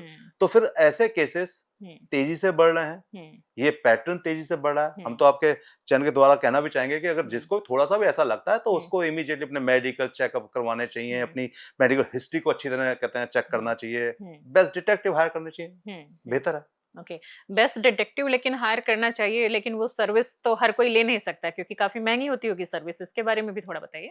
देखिए, अगर हम सर्विसेज की बात करते हैं और खासकर इस टाइप के केसेस की भी बात करते हैं, दोनों को अगर हम जोड़ते हैं तो ये लोअर मिडिल केस नहीं है, लोअर मिडिल क्लास के केसेस नहीं है। वो इतना नहीं करेंगे। हाँ, उनको ना उनकी सोच है, वो तो सिर्फ डंडा उठाते हैं, बीवी को पीटते हैं, बीवी डंडा उठाती है, पति को ढूंढ पुलिस में चले जाते हैं। उनकी तो ये सोच है, छोड़ देते हैं, अगले दिन किसी और के साथ चले जाते हैं। वो एक पैटर्न ही अलग है। ये है upper class middle upper class. जब मिडिल अपर क्लास की हम बात करते हैं तो इस टाइप का जो पैटर्न देखने को मिलता है, वहां पे पैसा इतनी बड़ी प्रॉब्लम नहीं है। और ये ऐसा नहीं है कि कोई 10-20 करोड़ रुपए खर्च होने हैं, 10-20 लाख रुपए खर्च करने हैं। 3-4-5 लाख से इन्वेस्टिगेशन स्टार्ट होती है, 10-15 लाख तक खत्म हो सकती है। तो अगर आपको लग रहा है कि मेरे साथ ही सब प्रॉब्लम्स आ रही हैं, तो हु केयर्स फॉर 10 लाख और 15 लाख रुपीस। और इसमें दो फायदे हैं आपको। अगर ऐसी प्रॉब्लम नहीं है तो आप बेहतर लाइफ को जी पाएंगे, अपना इलाज अच्छा करा पाएंगे। और अगर ऐसी प्रॉब्लम है तो आप फ्यूचर प्लानिंग अच्छी कर पाएंगे। बिल्कुल। तो दोनों तरीके से आपका ही बचाव है। लेकिन अगर आप इन्वेस्टिगेशन ही नहीं कराते हैं तो एक तो आप अंदर से अपने आप को खुद टूटता हुआ महसूस करेंगे कि मेरे हस्बैंड मेरे साथ कुछ कर रहे हैं, हाँ। या मेरी वाइफ मेरे साथ कुछ कर रही है। तो दोनों कंडीशन में आप ही अपने आप को मार रहे हैं। तो इसलिए मुझे ऐसा लगता है कि इन्वेस्टिगेशन कराना कोई बुराई नहीं है। और हम अपर क्लास की बात कर रहे हैं तो उनके लिए पैसा इतनी कोई इन्वेस्टिगेटर के तौर पर ऐसी कौन सी लाइन है जिसको कि आप क्रॉस नहीं करते? कोई लिमिट होती है इसके लिए? एक तो लिमिट है कि हम अपने क्लाइंट की जो इंफॉर्मेशन है किसी भी कीमत पे कहीं पे भी नहीं बता सकते। किसी भी कीमत पे। इवन क्लाइंट कई बार बहुत स्मार्ट भी होते हैं, इन्वेस्टिगेशन कराने के बाद कई बार मनी प्रॉब्लम्स भी आती हैं, फाइनेंशियल प्रॉब्लम्स भी आती हैं, उसके बावजूद भी हम अपनी क्लाइंट की जो इंफॉर्मेशन है ना उसके सब्जेक्ट को ना किसी और को कभी नहीं बताएंगे, चाहे कुछ भी हो जाए। क्योंकि क्लाइंट है, क्लाइंट ने एक विश्वास करके आया है। कई बार उसकी फाइनेंशियल प्रॉब्लम्स हो सकती हैं, कोई और प्रॉब्लम्स हो सकती है, कुछ उसकी सोच हो सकती है। कई बार हमने देखा कि जब हम लोग मीटिंग कर रहे होते हैं तो क्लाइंट बहुत टेंशन में होते हैं। तो क्लाइंट उस वक्त जो मीटिंग में हमसे बात कर गए हैं, हमसे प्रोमिसेस कर गए हैं, जो भी टर्म्स ऑफ कंडीशंस हो इन्वेस्टिगेशंस की, कुछ महीने बाद वो टर्म्स ऑफ कंडीशन इन्वेस्टिगेशन की क्लाइंट कई बार भूल जाते हैं। नहीं ये बात नहीं हुई थी, नहीं ये बात नहीं हुई थी। वो अलग बात है कि हमारे पास रिकॉर्ड हर चीज के होते हैं, क्योंकि भाई डिटेक्टिव कंपनी है तो हमारे पास हर चीज रिकॉर्ड्स होते हैं, पूरी कन्वर्जेशन रिकॉर्डिंग्स होती हैं। लेकिन कई बार क्लाइंट भूल जाते हैं, तो उस कंडीशन में क्लाइंट को याद दिलाया जाता है, तब भी नहीं मानता तो हु केयर्स। इसके साथ साथ उस लिमिटेशन की भी मैं बात करना चाहूंगी कि मान लीजिए कि कोई एक कंपनी या कोई एक व्यक्ति दूसरे के लिए स्पाई करा रहा है, तो वहां भी तो एक लिमिटेशन होगी जो कि उसकी पर्सनल लाइफ है, उसका भी तो कुछ एक दायरा होगा कि आप उस चीज को क्रॉस करेंगे तो फिर वो इथिकल भी नहीं होगा या फिर वो लीगली भी सही नहीं होगा। अभी हमने बात की थी सोसाइटी की। सोसाइटी में एथिकल है क्या? सोसाइटी तो में नहीं, लीगल भी कुछ नहीं है। अगर आप अपने घर में रहते हुए हस्बैंड को चीट कर रही हैं या हस्बैंड आपकी अपनी वाइफ को चीट कर रहा है, कौन कहता है लीगल है? कैसे लीगल है?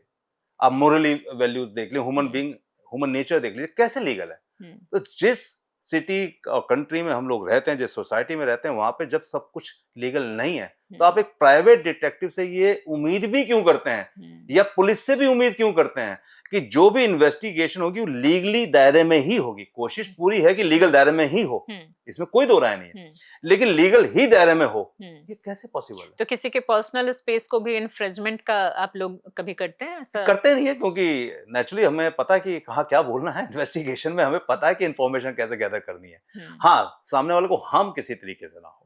एक लेडी की इन्फॉर्मेशन लेडी अगर कहते हैं गैदर कर रही है तो फार बेटर है। लेडी की इन्फॉर्मेशन अगर कोई मेल इन्वेस्टिगेटर कर रहा था और कहीं एक्सपोज हो गया तो मेल के ऊपर केसेस बन सकते हैं। तो इतना हमें भी समझ है कि इतने सालों के बाद कि कहाँ लीगल है क्या इलीगल है, एक बहुत ही पतली लकीर है लीगल और इलीगल के बीच में। हल्का सा इधर गए तो लीगल, हल्का सा इलीगल, लेकिन इन्वेस्टिगेशन फोकस्ड है हमारा, जस्टिफाई है हमारा। हमारे क्लाइंट ने एक इंफॉर्मेशन मांगी है, उसने ये नहीं कहा था कि बिल्कुल लीगल चलना, उसने कहा था मुझे इंफॉर्मेशन चाहिए। वो सामने वाला नहीं कहेगा, उसको तो नहीं कहते हैं किसी तरीके से कई मिलना क्लाइंट कहते हैं कि देशवाल जी लीगल ही चलना, इलीगल में चलना मत। अच्छा, ऐसा भी होता है? हाँ, नहीं कई क्लाइंट बड़े स्मार्ट होते हैं। अच्छा, कहते हैं कि अगर आप इलीगल चले तो मुझे वो इन्फॉर्मेशन नहीं चाहिए। डरते हैं। हाँ, डरते हैं, वो डर ही होता है उनका। लेकिन जब उनको इन्फॉर्मेशन दी जाती है और रूट बताया जाता है तो अब उनको रूट से कोई मतलब नहीं है, क्योंकि जब उनको एविडेंसेस के साथ इन्फॉर्मेशन मिली है वो उनके लिए ज्यादा मेन है। कभी आपके पास कोई ऐसा केस आया जिसमें कि आपने इन्वेस्टिगेशन शुरू की हो, सब कुछ नॉर्मल रहा हो, लेकिन लास्ट में आपको पता चले कि जिसने मुझे ये काम दिया था वही गलत है? ऐसा तो बहुत बार हुआ है, बहुत बार हुआ है।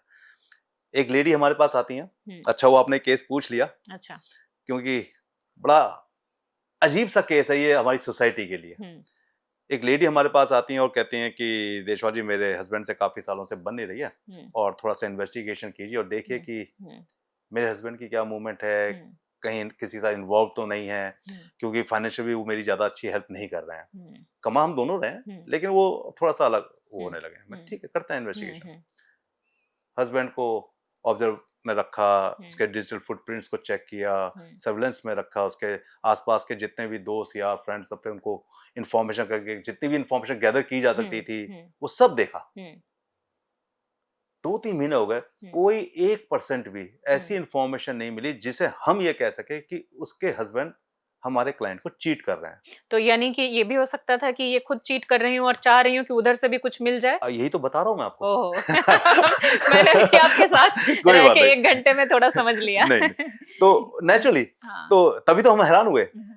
तो लेडी ने जब लेडी को हमने फाइंडिंग्स अपनी बताई कि आप यहाँ पे गलत हैं, आपके हस्बैंड यहाँ पे मुझे नहीं लग रहा किसी भी तरीके। कहते क्या आप बात करते हो देशवाल जी, इतनी बड़ी डिटेक्टिव कंपनी है आपकी और वो ऐसा हो ही सकता कि उनके साथ कोई भी ऐसी इन्वॉल्वमेंट ना मिले आपको। मैं कहा वो नहीं है इन्वॉल्वमेंट, तो नहीं है। तो लेडी का एक काम करते हैं देशवाल जी, आपको जो फीस लेनी है वो लीजिए, किसी स्मार्ट लेडी को प्लांट कर दीजिए, क्रिएट कराना है, प्लांट कर दीजिए और प्लांट करने के बाद जो इन्फॉर्मेशन आएगी वो मेरे को दे दीजिएगा। चाहे वो रूम स्टोरी हो, घूमना फिरना हो, जो चैटिंग्स हो व्हाट्सएप, मेरे को दे दीजिएगा, मेरे को काफी है। मैं कहा मैंने तो अनएथिकल है, ये आपको क्यों चाहिए? कहती नहीं नहीं मेरे हस्बैंड मेरे को बहुत डराते हैं, धमकाते हैं, कल कोई बात हो गई तो मेरा क्या होगा, इसलिए मुझे तो एविडेंस चाहिए। तो मैं कहा ठीक है आप 2-4-10 दिन के बाद आइएगा, हम सोचते हैं इसके ऊपर, ये अनएथिकल काम है, इसको और एथिकल कैसे किया जाता है, आप जाइए।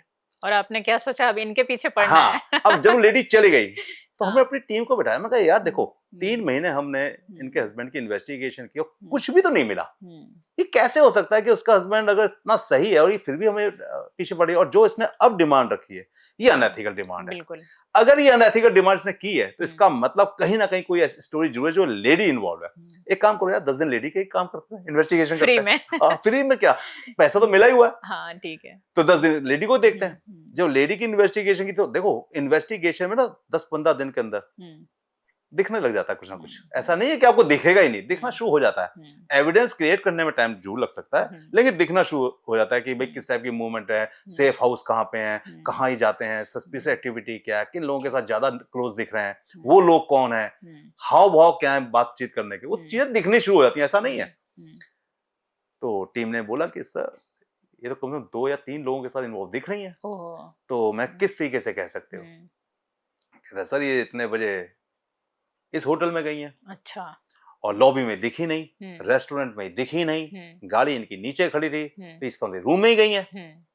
कोई बात नहीं, मैं जब निकली तब कौन था साथ में? कहता फलाना। मैंने उसकी गाड़ी का नंबर बताओ, उसकी गाड़ी का नंबर लिया, फिर उसको ढूंढा वो कौन है, फिर हस्बैंड से पूछा, वो हमारा सब्जेक्ट था। हमने ऐसी फोन किया कि भाई मैं फलाने के पास से बोल रहा हूँ, उसकी गाड़ी बिकनी थी, आप बता दो, आपके शायद दोस्त हैं। कहता वो तो हमारा जानकार है बहुत पुराना। मतलब इन्फॉर्मेशन मिली कि वो हस्बैंड उसको जानता है, जानते हैं। अब हमें समझ में आने लगा कि यार ये कहीं ना कहीं लेडी ही इन्वॉल्व है, और लेडी इन्वॉल्व होने की वजह से कोई ऐसे एविडेंसेस चाहती है कि कल अगर उसको एक्सपोज किया जाए तो वो इनके ऊपर प्रेशर डाल दे कि नहीं आप गलत हो, आप झूठ बोल रहे हो, ये देखो आपके एविडेंस मेरे आपके पास खिलाफ है। भी है। हाँ मेरे पास है एविडेंस है, मैं तो हुई सही। जेंट्स मेल हो या फीमेल हो, सॉलिड एविडेंसेस जब तक उनकी आंखों के सामने नहीं रखी जाती, एक्सेप्ट नहीं करते, मानते ही नहीं है, एक्सेप्ट करते ही नहीं है। आप कितना भी बोल दो, जब तक सॉलिड एविडेंसेस नहीं होंगी। हमने अपनी इन्वेस्टिगेशन में पहले 35 साल में शुरू में लोग मान लिया करते थे, वो मॉरल वैल्यूज थी, मोरल वैल्यू अब जा चुका है, कोई एक्सेप्ट नहीं करता, मानता ही नहीं। जब तक आप उसकी आंखों के सामने चैटिंग भी दिखा दोगे, नहीं तो चैटिंग बनाई हुई है आपने, ये चैटिंग मेरी है ही नहीं। अगर आप कहोगे अपना मोबाइल तो अभी दिखा देते हैं, नहीं मैं आपको अपना मोबाइल क्यों दूं, ये तो मेरी प्राइवेसी है। मतलब जब तक आप 100% सॉलिड एविडेंसेस नहीं लाएंगे, क्लाइंट नहीं मानेगा, सब्जेक्ट तो किसी कीमत पे ही नहीं मानेगा।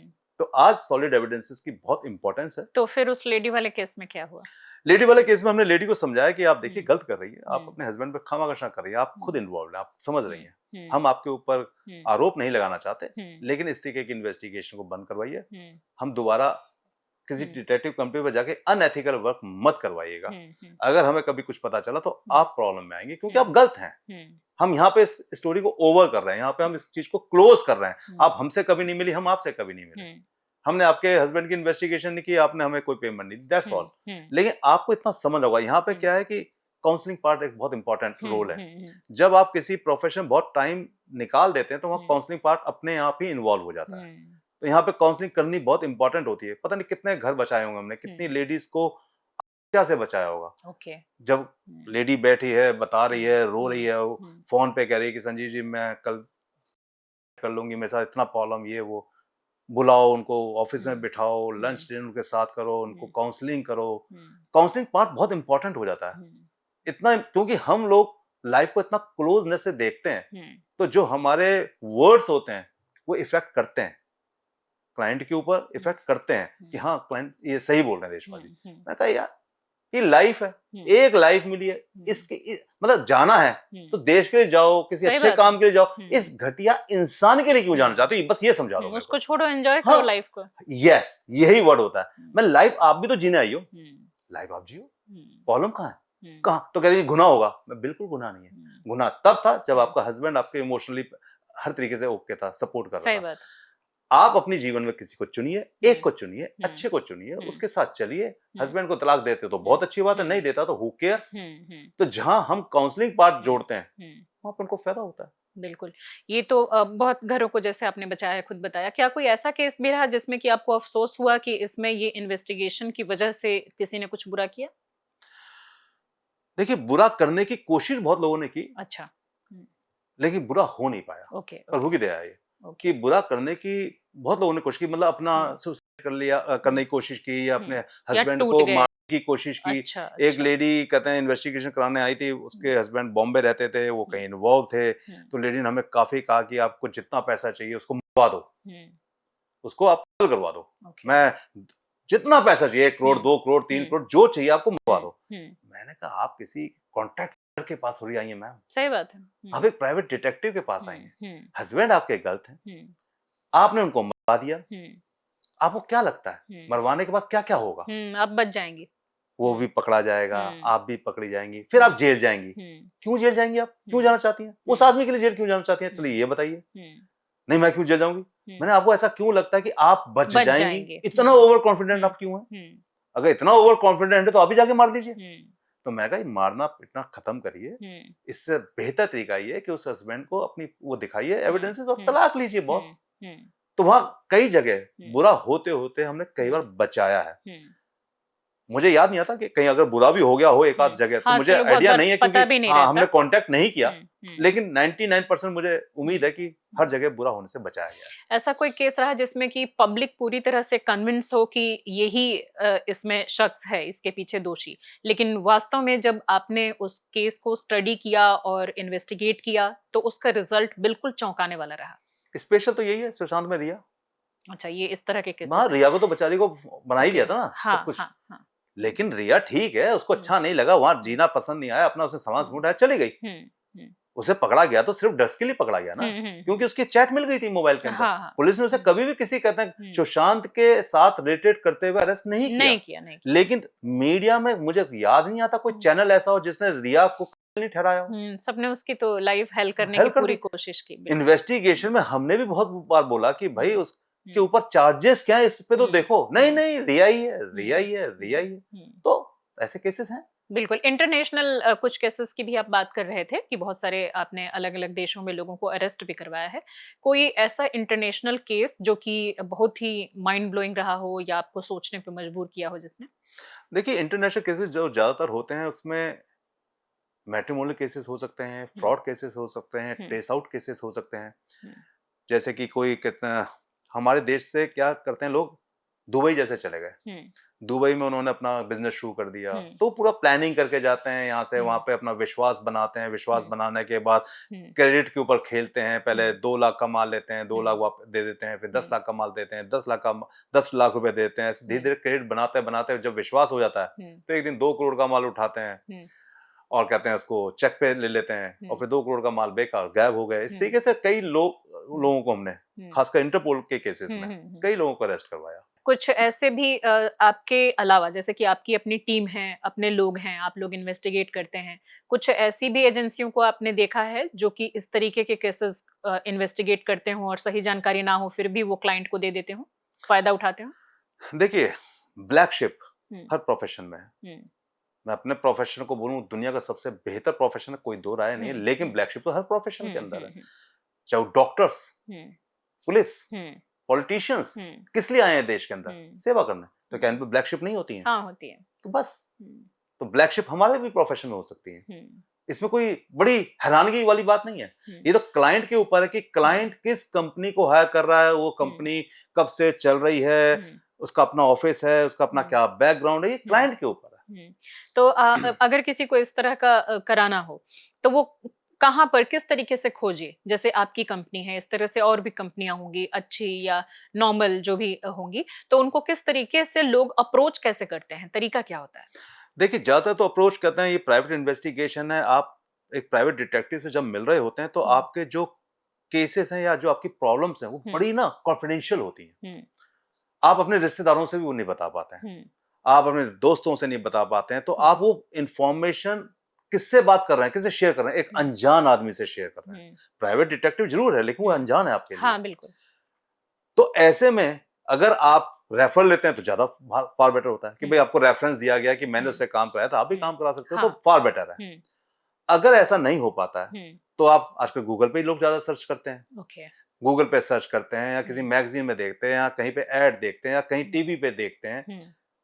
उस कंपनी के बारे में जानने की कोशिश जरूर कीजिए। बिल्कुल। ये नहीं कि कंपनी का एक नंबर देखा, जैसे आपने देखा होगा बहुत सारे फ्रॉड्स होते हैं कि आपने कोई किसी को कॉल सेंटर को फोन किया, वो कॉल सेंटर किसी फ्रॉडर का नंबर है और फ्रॉडर ने नंबर उठाया और आपको बोला कि आपका काम हो जाएगा, आप इमीडिएटली इतना पैसा जमा कर दीजिए, फ्रॉडर गायब हो गया। प्राइवेट डिटेक्टिव के नाम पे भी कई लोग क्या करते हैं, एक फोन नंबर लिया, एक ऐड दी और फोन नंबर दे दिया। आपने उनको बोला सर मुझे एक काम करवाना है, कहा ये तो काम हो जाएगा, कितना खर्चा? Hardly 50,000 rupees. अब वो सोचता है मैंने 4 कंपनी को फोन किया, एक ने बोले 5 लाख रुपए, एक ने बोले 8 लाख रुपए, ये बेचारा 50,000 बोल रहा है। अब आप ये सोचे कि ये फिर लेमन लैंग्वेज में कि कौवा बिरयानी मिल रही है कि चिकन बिरयानी मिल रही है। उसने 50,000 में बोला कि हाँ आप कर दीजिए। 25,000 दे दिए। ना वो उसके ऑफिस गया, ना उसका कोई बैकग्राउंड चेक किया, उसने एक ही चीज समझी बस, वहां 5 लाख, यहाँ तो 50,000, वहां 2.5 लाख, यहाँ तो 25,000, यहाँ 25,000 खो भी गए तो क्या होगा? ये मैक्सिमम उसने सोच लिया।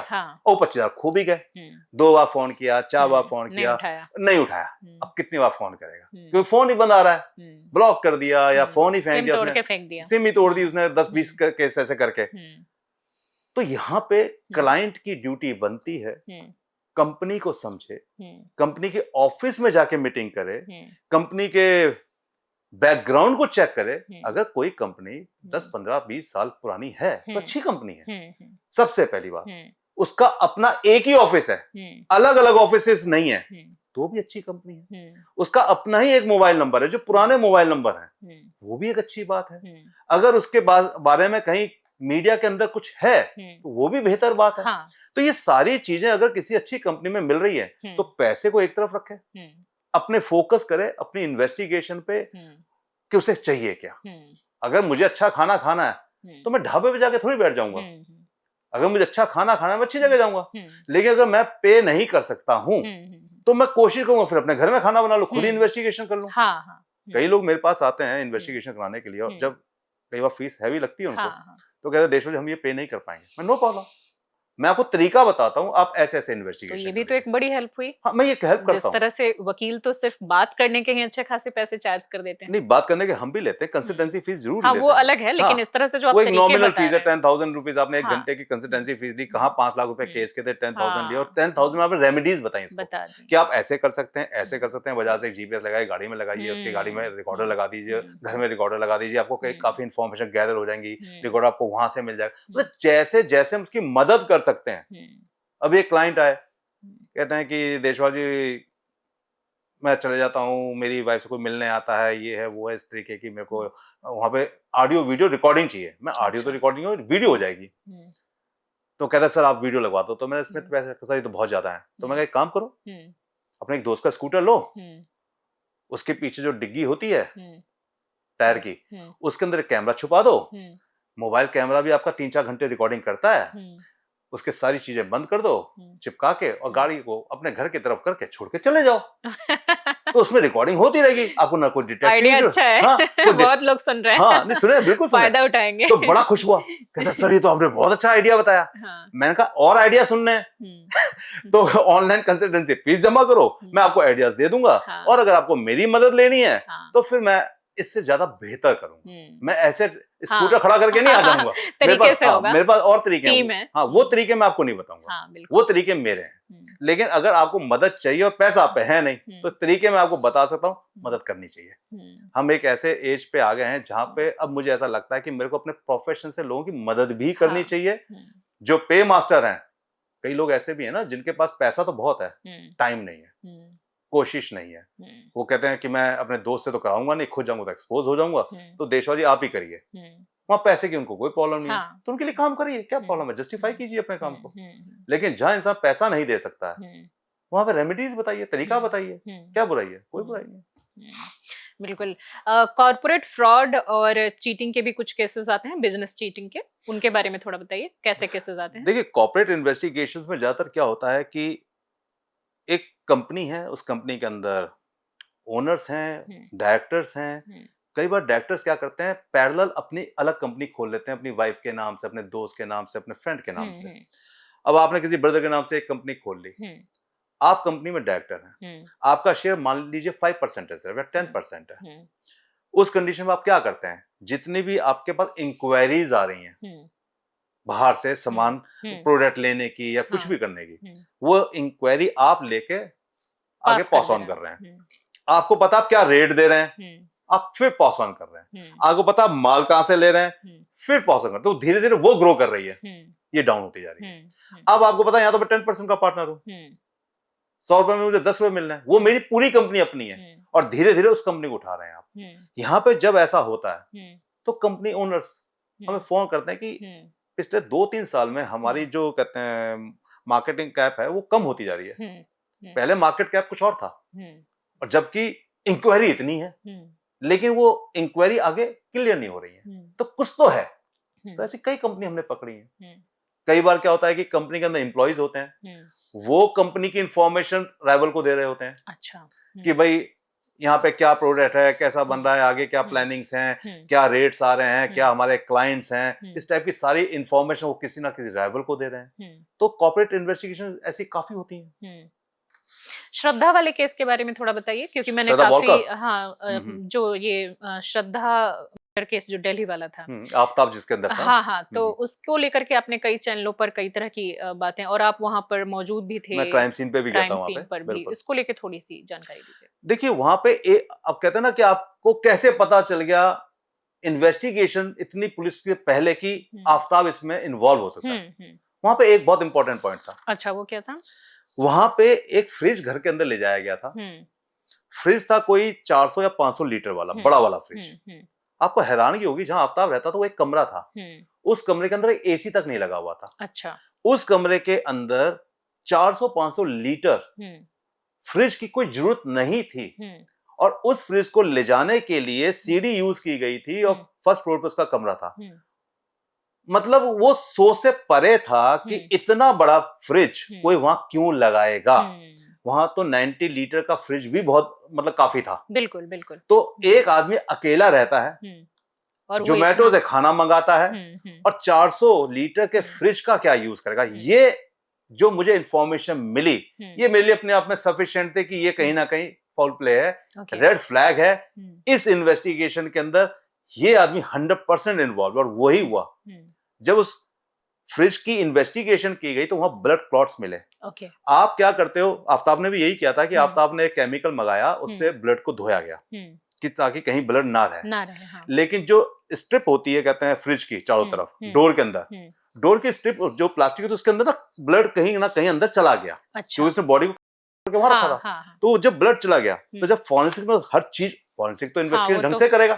पुलिस ने तो देखा कि हाँ यार चारों तरफ देख लिया, अच्छी तरह फ्रिज चेक कर लिया, कहीं खून कुछ ऐसी चीज नजर नहीं आ रही है। लेकिन फॉरेंसिक तो तरीके से देखेंगे, तो उन्होंने देखा ब्लड क्लॉट्स हैं वहां पे। अब वो ब्लड क्लॉट्स बकरे के खून के हैं, क्योंकि आप हो सकता है किसी का मटन लाके रखा हो आपने कभी, या किसी इंसान के, वो एक इन्वेस्टिगेशन दूर की है। लेकिन वो फ्रिज अपने आप में होना वहां पे एक किराएदार के लिए, मेरे लिए बहुत इंपॉर्टेंट लीड थी। और उसी लीड को मैं पकड़ते हुए, और मैं ही जंगलों में उनको लेके गया था कि इस जंगल पास में है जंगल, क्योंकि वो सीसीटीवी में रात को जाता हुआ दिखा बैग के अंदर, तो वो बॉडी के पार्ट्स को फेंक रहा था, हर तरीके से डिस्ट्रॉय कर रहा था। डिस्ट्रॉय किया। हाँ, तो वो हम लोग फिर जंगलों में गए, जंगलों में हमने पार्ट भी ढूंढे, रिकवर भी हुए। तो उस इन्वेस्टिगेशन में एक फ्रिज अपने आप में स्टोरी इतनी इंपॉर्टेंट थी, जो बता रही थी एक एज ए प्राइवेट इन्वेस्टिगेटर मुझको कि यहाँ पे फाउल प्ले हो चुका और ये इन्वॉल्व होगा। कोई किडनैपिंग केस आप ऐसा जिसमें कि आप इन्वॉल्व रहे हो या आपको उसमें हायर किया गया हो, ऐसा कुछ याद है आपको? देखो, आज किडनैपिंग नहीं होती है, आज से ये 15-20 साल पुराना चलन था। हाँ, काफी अब किडनैपिंग बंद हो गई है। हाँ, तब तो एक पेशे की तरह देखा जाता था। अब किडनैपिंग इसलिए बंद हो गई है क्योंकि हर जगह सीसीटीवीज हैं, मोबाइल्स हैं सबके हाथों में, तो थोड़ा सा प्रॉब्लमैटिक सिचुएशन है, और ये अब बिजनेस रहा ही नहीं। अब तो बिजनेस ही कहते हैं डिजिटल फ्रॉड्स का हो गया। हाँ, बिल्कुल। है ना, क्यों चीजें बदलती हैं, वक्त के साथ साथ, सर्कमस्टेंस के साथ साथ चीजें बदलती हैं।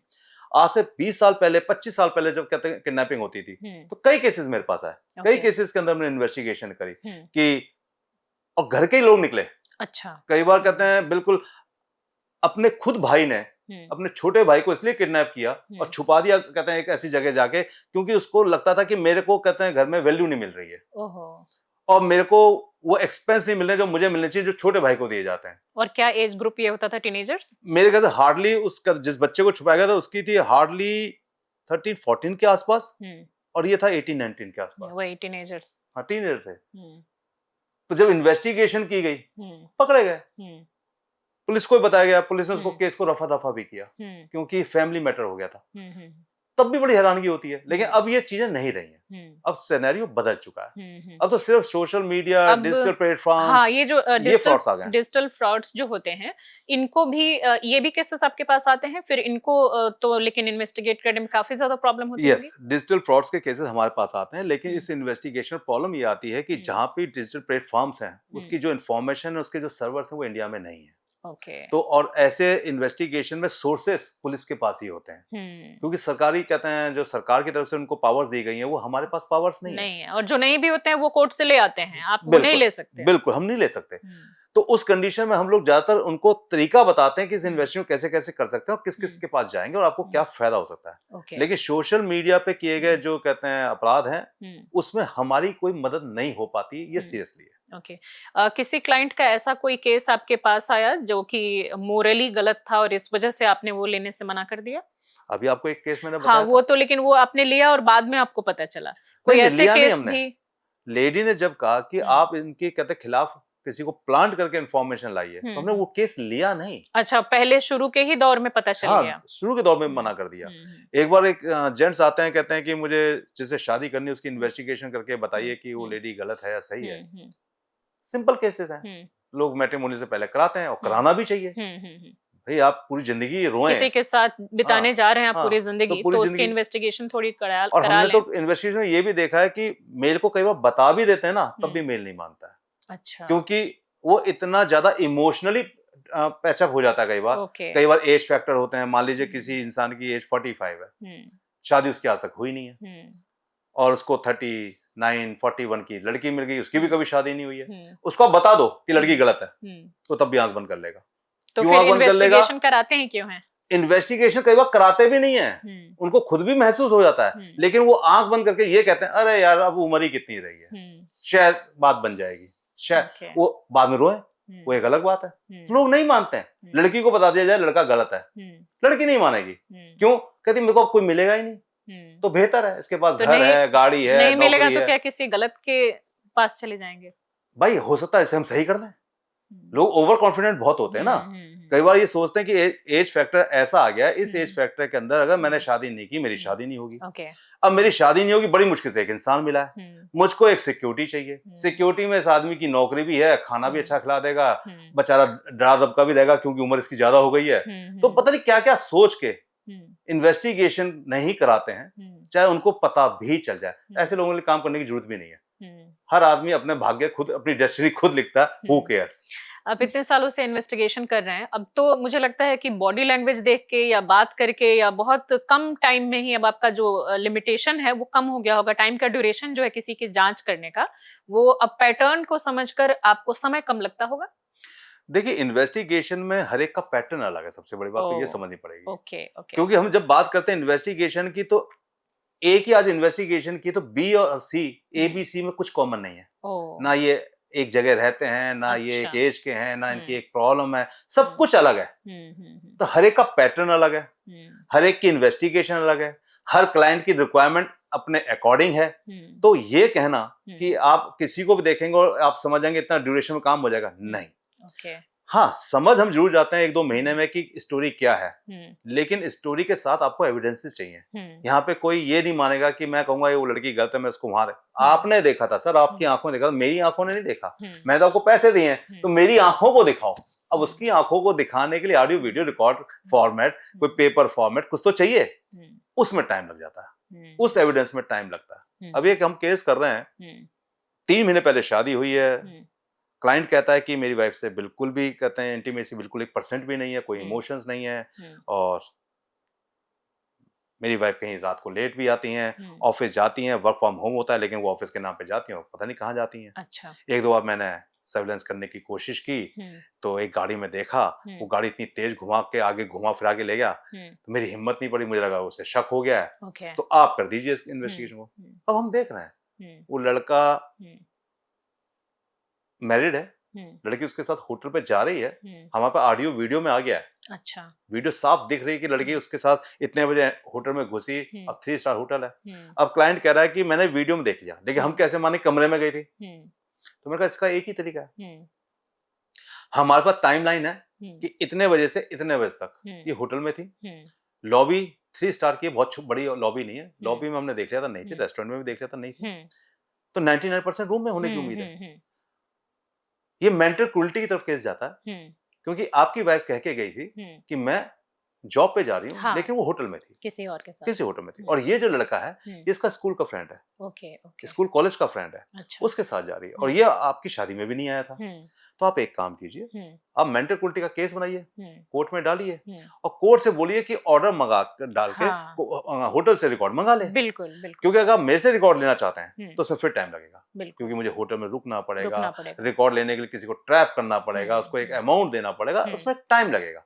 लेकिन अगर आप पे पैसा नहीं है और आपको लगता है कि मेरे पे इतना टाइम भी नहीं है, तो मेंटल क्रूल्टी है, कहते हैं कोर्ट इसको मानेगा, और कोर्ट कहते हैं जो होटल है वो इसको डिस्ट्रॉय भी नहीं कर सकता, बाउंड है वो, तो वो रिकॉर्ड देगा। तो ये लड़की बताएगी कि मैं उस होटल में 3 बार 1 महीने में क्यों गई हूँ इसी आदमी के साथ, और 4 घंटे क्या कर रही हूँ, ये वो बताएगी। यानी कि एक लीगल रेमेडी भी आप लोग देते हैं, सिर्फ इन्वेस्टिगेशन ही नहीं करते। मेरे दोनों बच्चे हाई कोर्ट में एडवोकेट हैं। ओके, तो उनसे भी आपको काफी तो हमारे घर में जैसे हम दोनों बैठे हुए हैं, ऐसे हम लोग रोज रात को बैठ जाते हैं और किसी भी केस के ऊपर अच्छा खासा डिस्कशन चलता है। वहां पर मेरा एविडेंस पॉइंट होता है, मेरी एक्सपर्टाइज होती है, मेरी एनालिटिकल स्किल्स होती है, और बच्चों की लीगल ओपिनियंस होती हैं। कि नहीं पापा ऐसा नहीं होगा, इसमें ये लीगल होगा, ये लीगल नहीं होगा, आप ऐसे बोलोगे कोर्ट ऐसे नहीं मानेगी, तो बड़ा मजा आता है। तो वहां से आइडियाज भी मिलते हैं, वहां से नॉलेज भी मिलती है, नॉलेज का आदान प्रदान भी होता है, आदान प्रदान शेयरिंग बहुत अच्छी होती है, तो हम आगे बढ़ते ही अपडेट ही होते जाते हैं।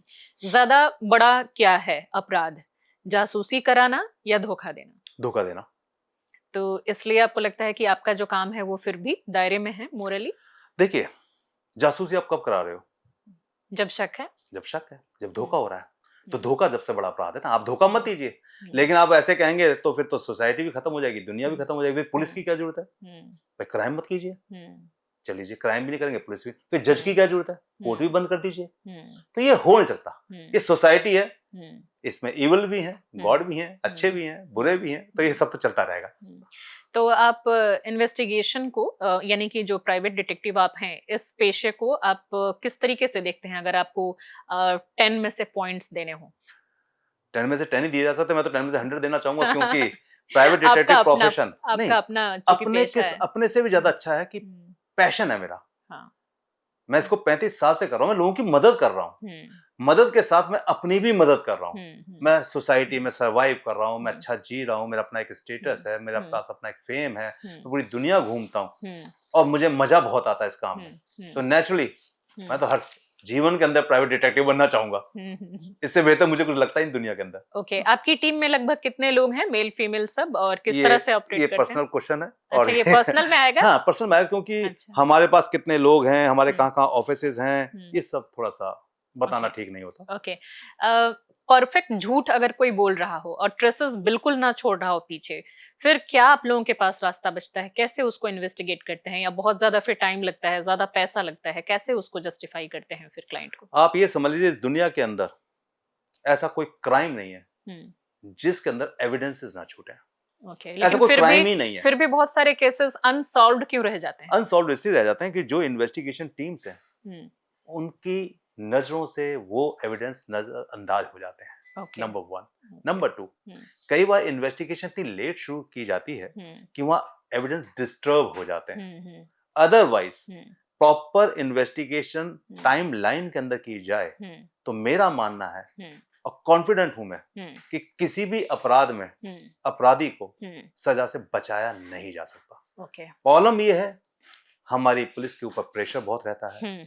इन्वेस्टिगेशन कर रही है पुलिस, पता नहीं किस पॉलिटिकल का फोन आ रहा है, किस सीनियर का फोन आ रहा है। पुलिस इन्वेस्टिगेशन कर रही है अपने स्किल के साथ, और किसी का अगर प्रेशर आ रहा था, स्किल तो गई एक तरफ, अब वो क्या तो एविडेंस इकट्ठी करेगा, और क्यों एविडेंस इकट्ठी करेगा?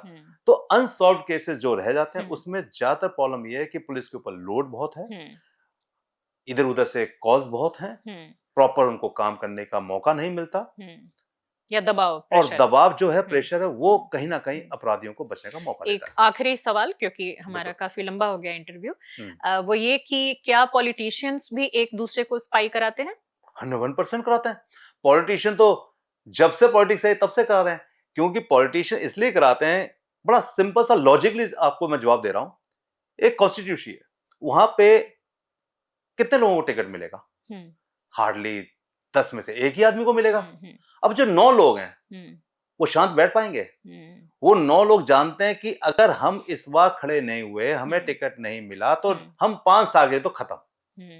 तो जो हमने 15 साल इतनी एक्सरसाइज की, इतना पैसा खर्च किया, इतनी लोगों की मदद करी या नहीं की, सब कुछ किया, मुझे नहीं मिल रहा है, तो वो क्या करते हैं? वो कोशिश करते हैं एक दूसरे के खिलाफ ऐसे एविडेंस इकट्ठी करने की जिससे हाई कमान के पास वो एविडेंस लेके जाएं और कहें कि मैं परफेक्ट हूं। ये परफेक्ट नहीं है जिसे आप दे रहे हैं। यानी कि अपनी पार्टी के अंदर भी इस तरह से लोग एक दूसरे के खिलाफ इन्वेस्टिगेशन कराते हैं। क्या अलग अलग पार्टी के लोग भी एक दूसरे को फंसाने के लिए या जनता के सामने उसके कुछ एक्सपोज करने के लिए, जैसे पहले भी केसेस आए हैं, इस तरह के इन्वेस्टिगेशन कराते हैं? बिल्कुल कराते हैं, क्योंकि पॉलिटिशियंस हमेशा जानना चाहते हैं कि जो सामने राइवल खड़ा हो रहा है, अगर उसके खिलाफ उनके पास कोई इंफॉर्मेशन अच्छी आ जाए, उस इंफॉर्मेशन को मुद्दा बना दें, तो नेचुरली वोट आगे पीछे कुछ ना कुछ तो होंगे। तो राइवल भी करवाते हैं, एक दूसरे के कॉम्पिटिटर्स भी करवाते हैं। ये इन्वेस्टिगेशन मैंने बताया ना, सोसाइटी में मेल और फीमेल के चारों तरफ घूम रही है, हर तरीके की प्रॉब्लम के आसपास घूम रही है। तो इन्वेस्टिगेशन का एक दायरा निश्चित करना कि भाई इस दायरे के अंदर डिटेक्टिव काम करते हैं या इस तरीके के केस करते हैं, दुनिया में जहां पे भी आपको लगता है प्रॉब्लम हो रही है, हम्म, वहां कहीं ना कहीं प्राइवेट डिटेक्टिव, चाहे उस कंट्री के हों चाहे हम्म। दूसरी कंट्री के हों, कहीं ना कहीं इन्वॉल्व जरूर मिलते हैं। आपसे बात करके रियली मुझे बहुत मजा आया, और थैंक यू। आपके बताने का जो तरीका भी है, मुझे लगता है कि जब मुझे इतना पसंद आ रहा है तो लोगों को भी जरूर पसंद देखें। आएगा। और आपके शोज भी मैंने काफी देख रखे हैं, लोगों ने भी जरूर देखे होंगे। तो अभी तो मेरे पास सवाल बहुत हैं, और जो क्यूरियोसिटी है वो भी बहुत बढ़ती जा रही है, लेकिन अब काफी शो लंबा हो रहा है तो जी। अगले एपिसोड के लिए रखते हैं। तो आज जी। आपने अपना कीमती टाइम निकाला, स्टूडियो में आए, इसके लिए आपको बहुत बहुत धन्यवाद। Thank you Shweta ji. Thank you. Thank you.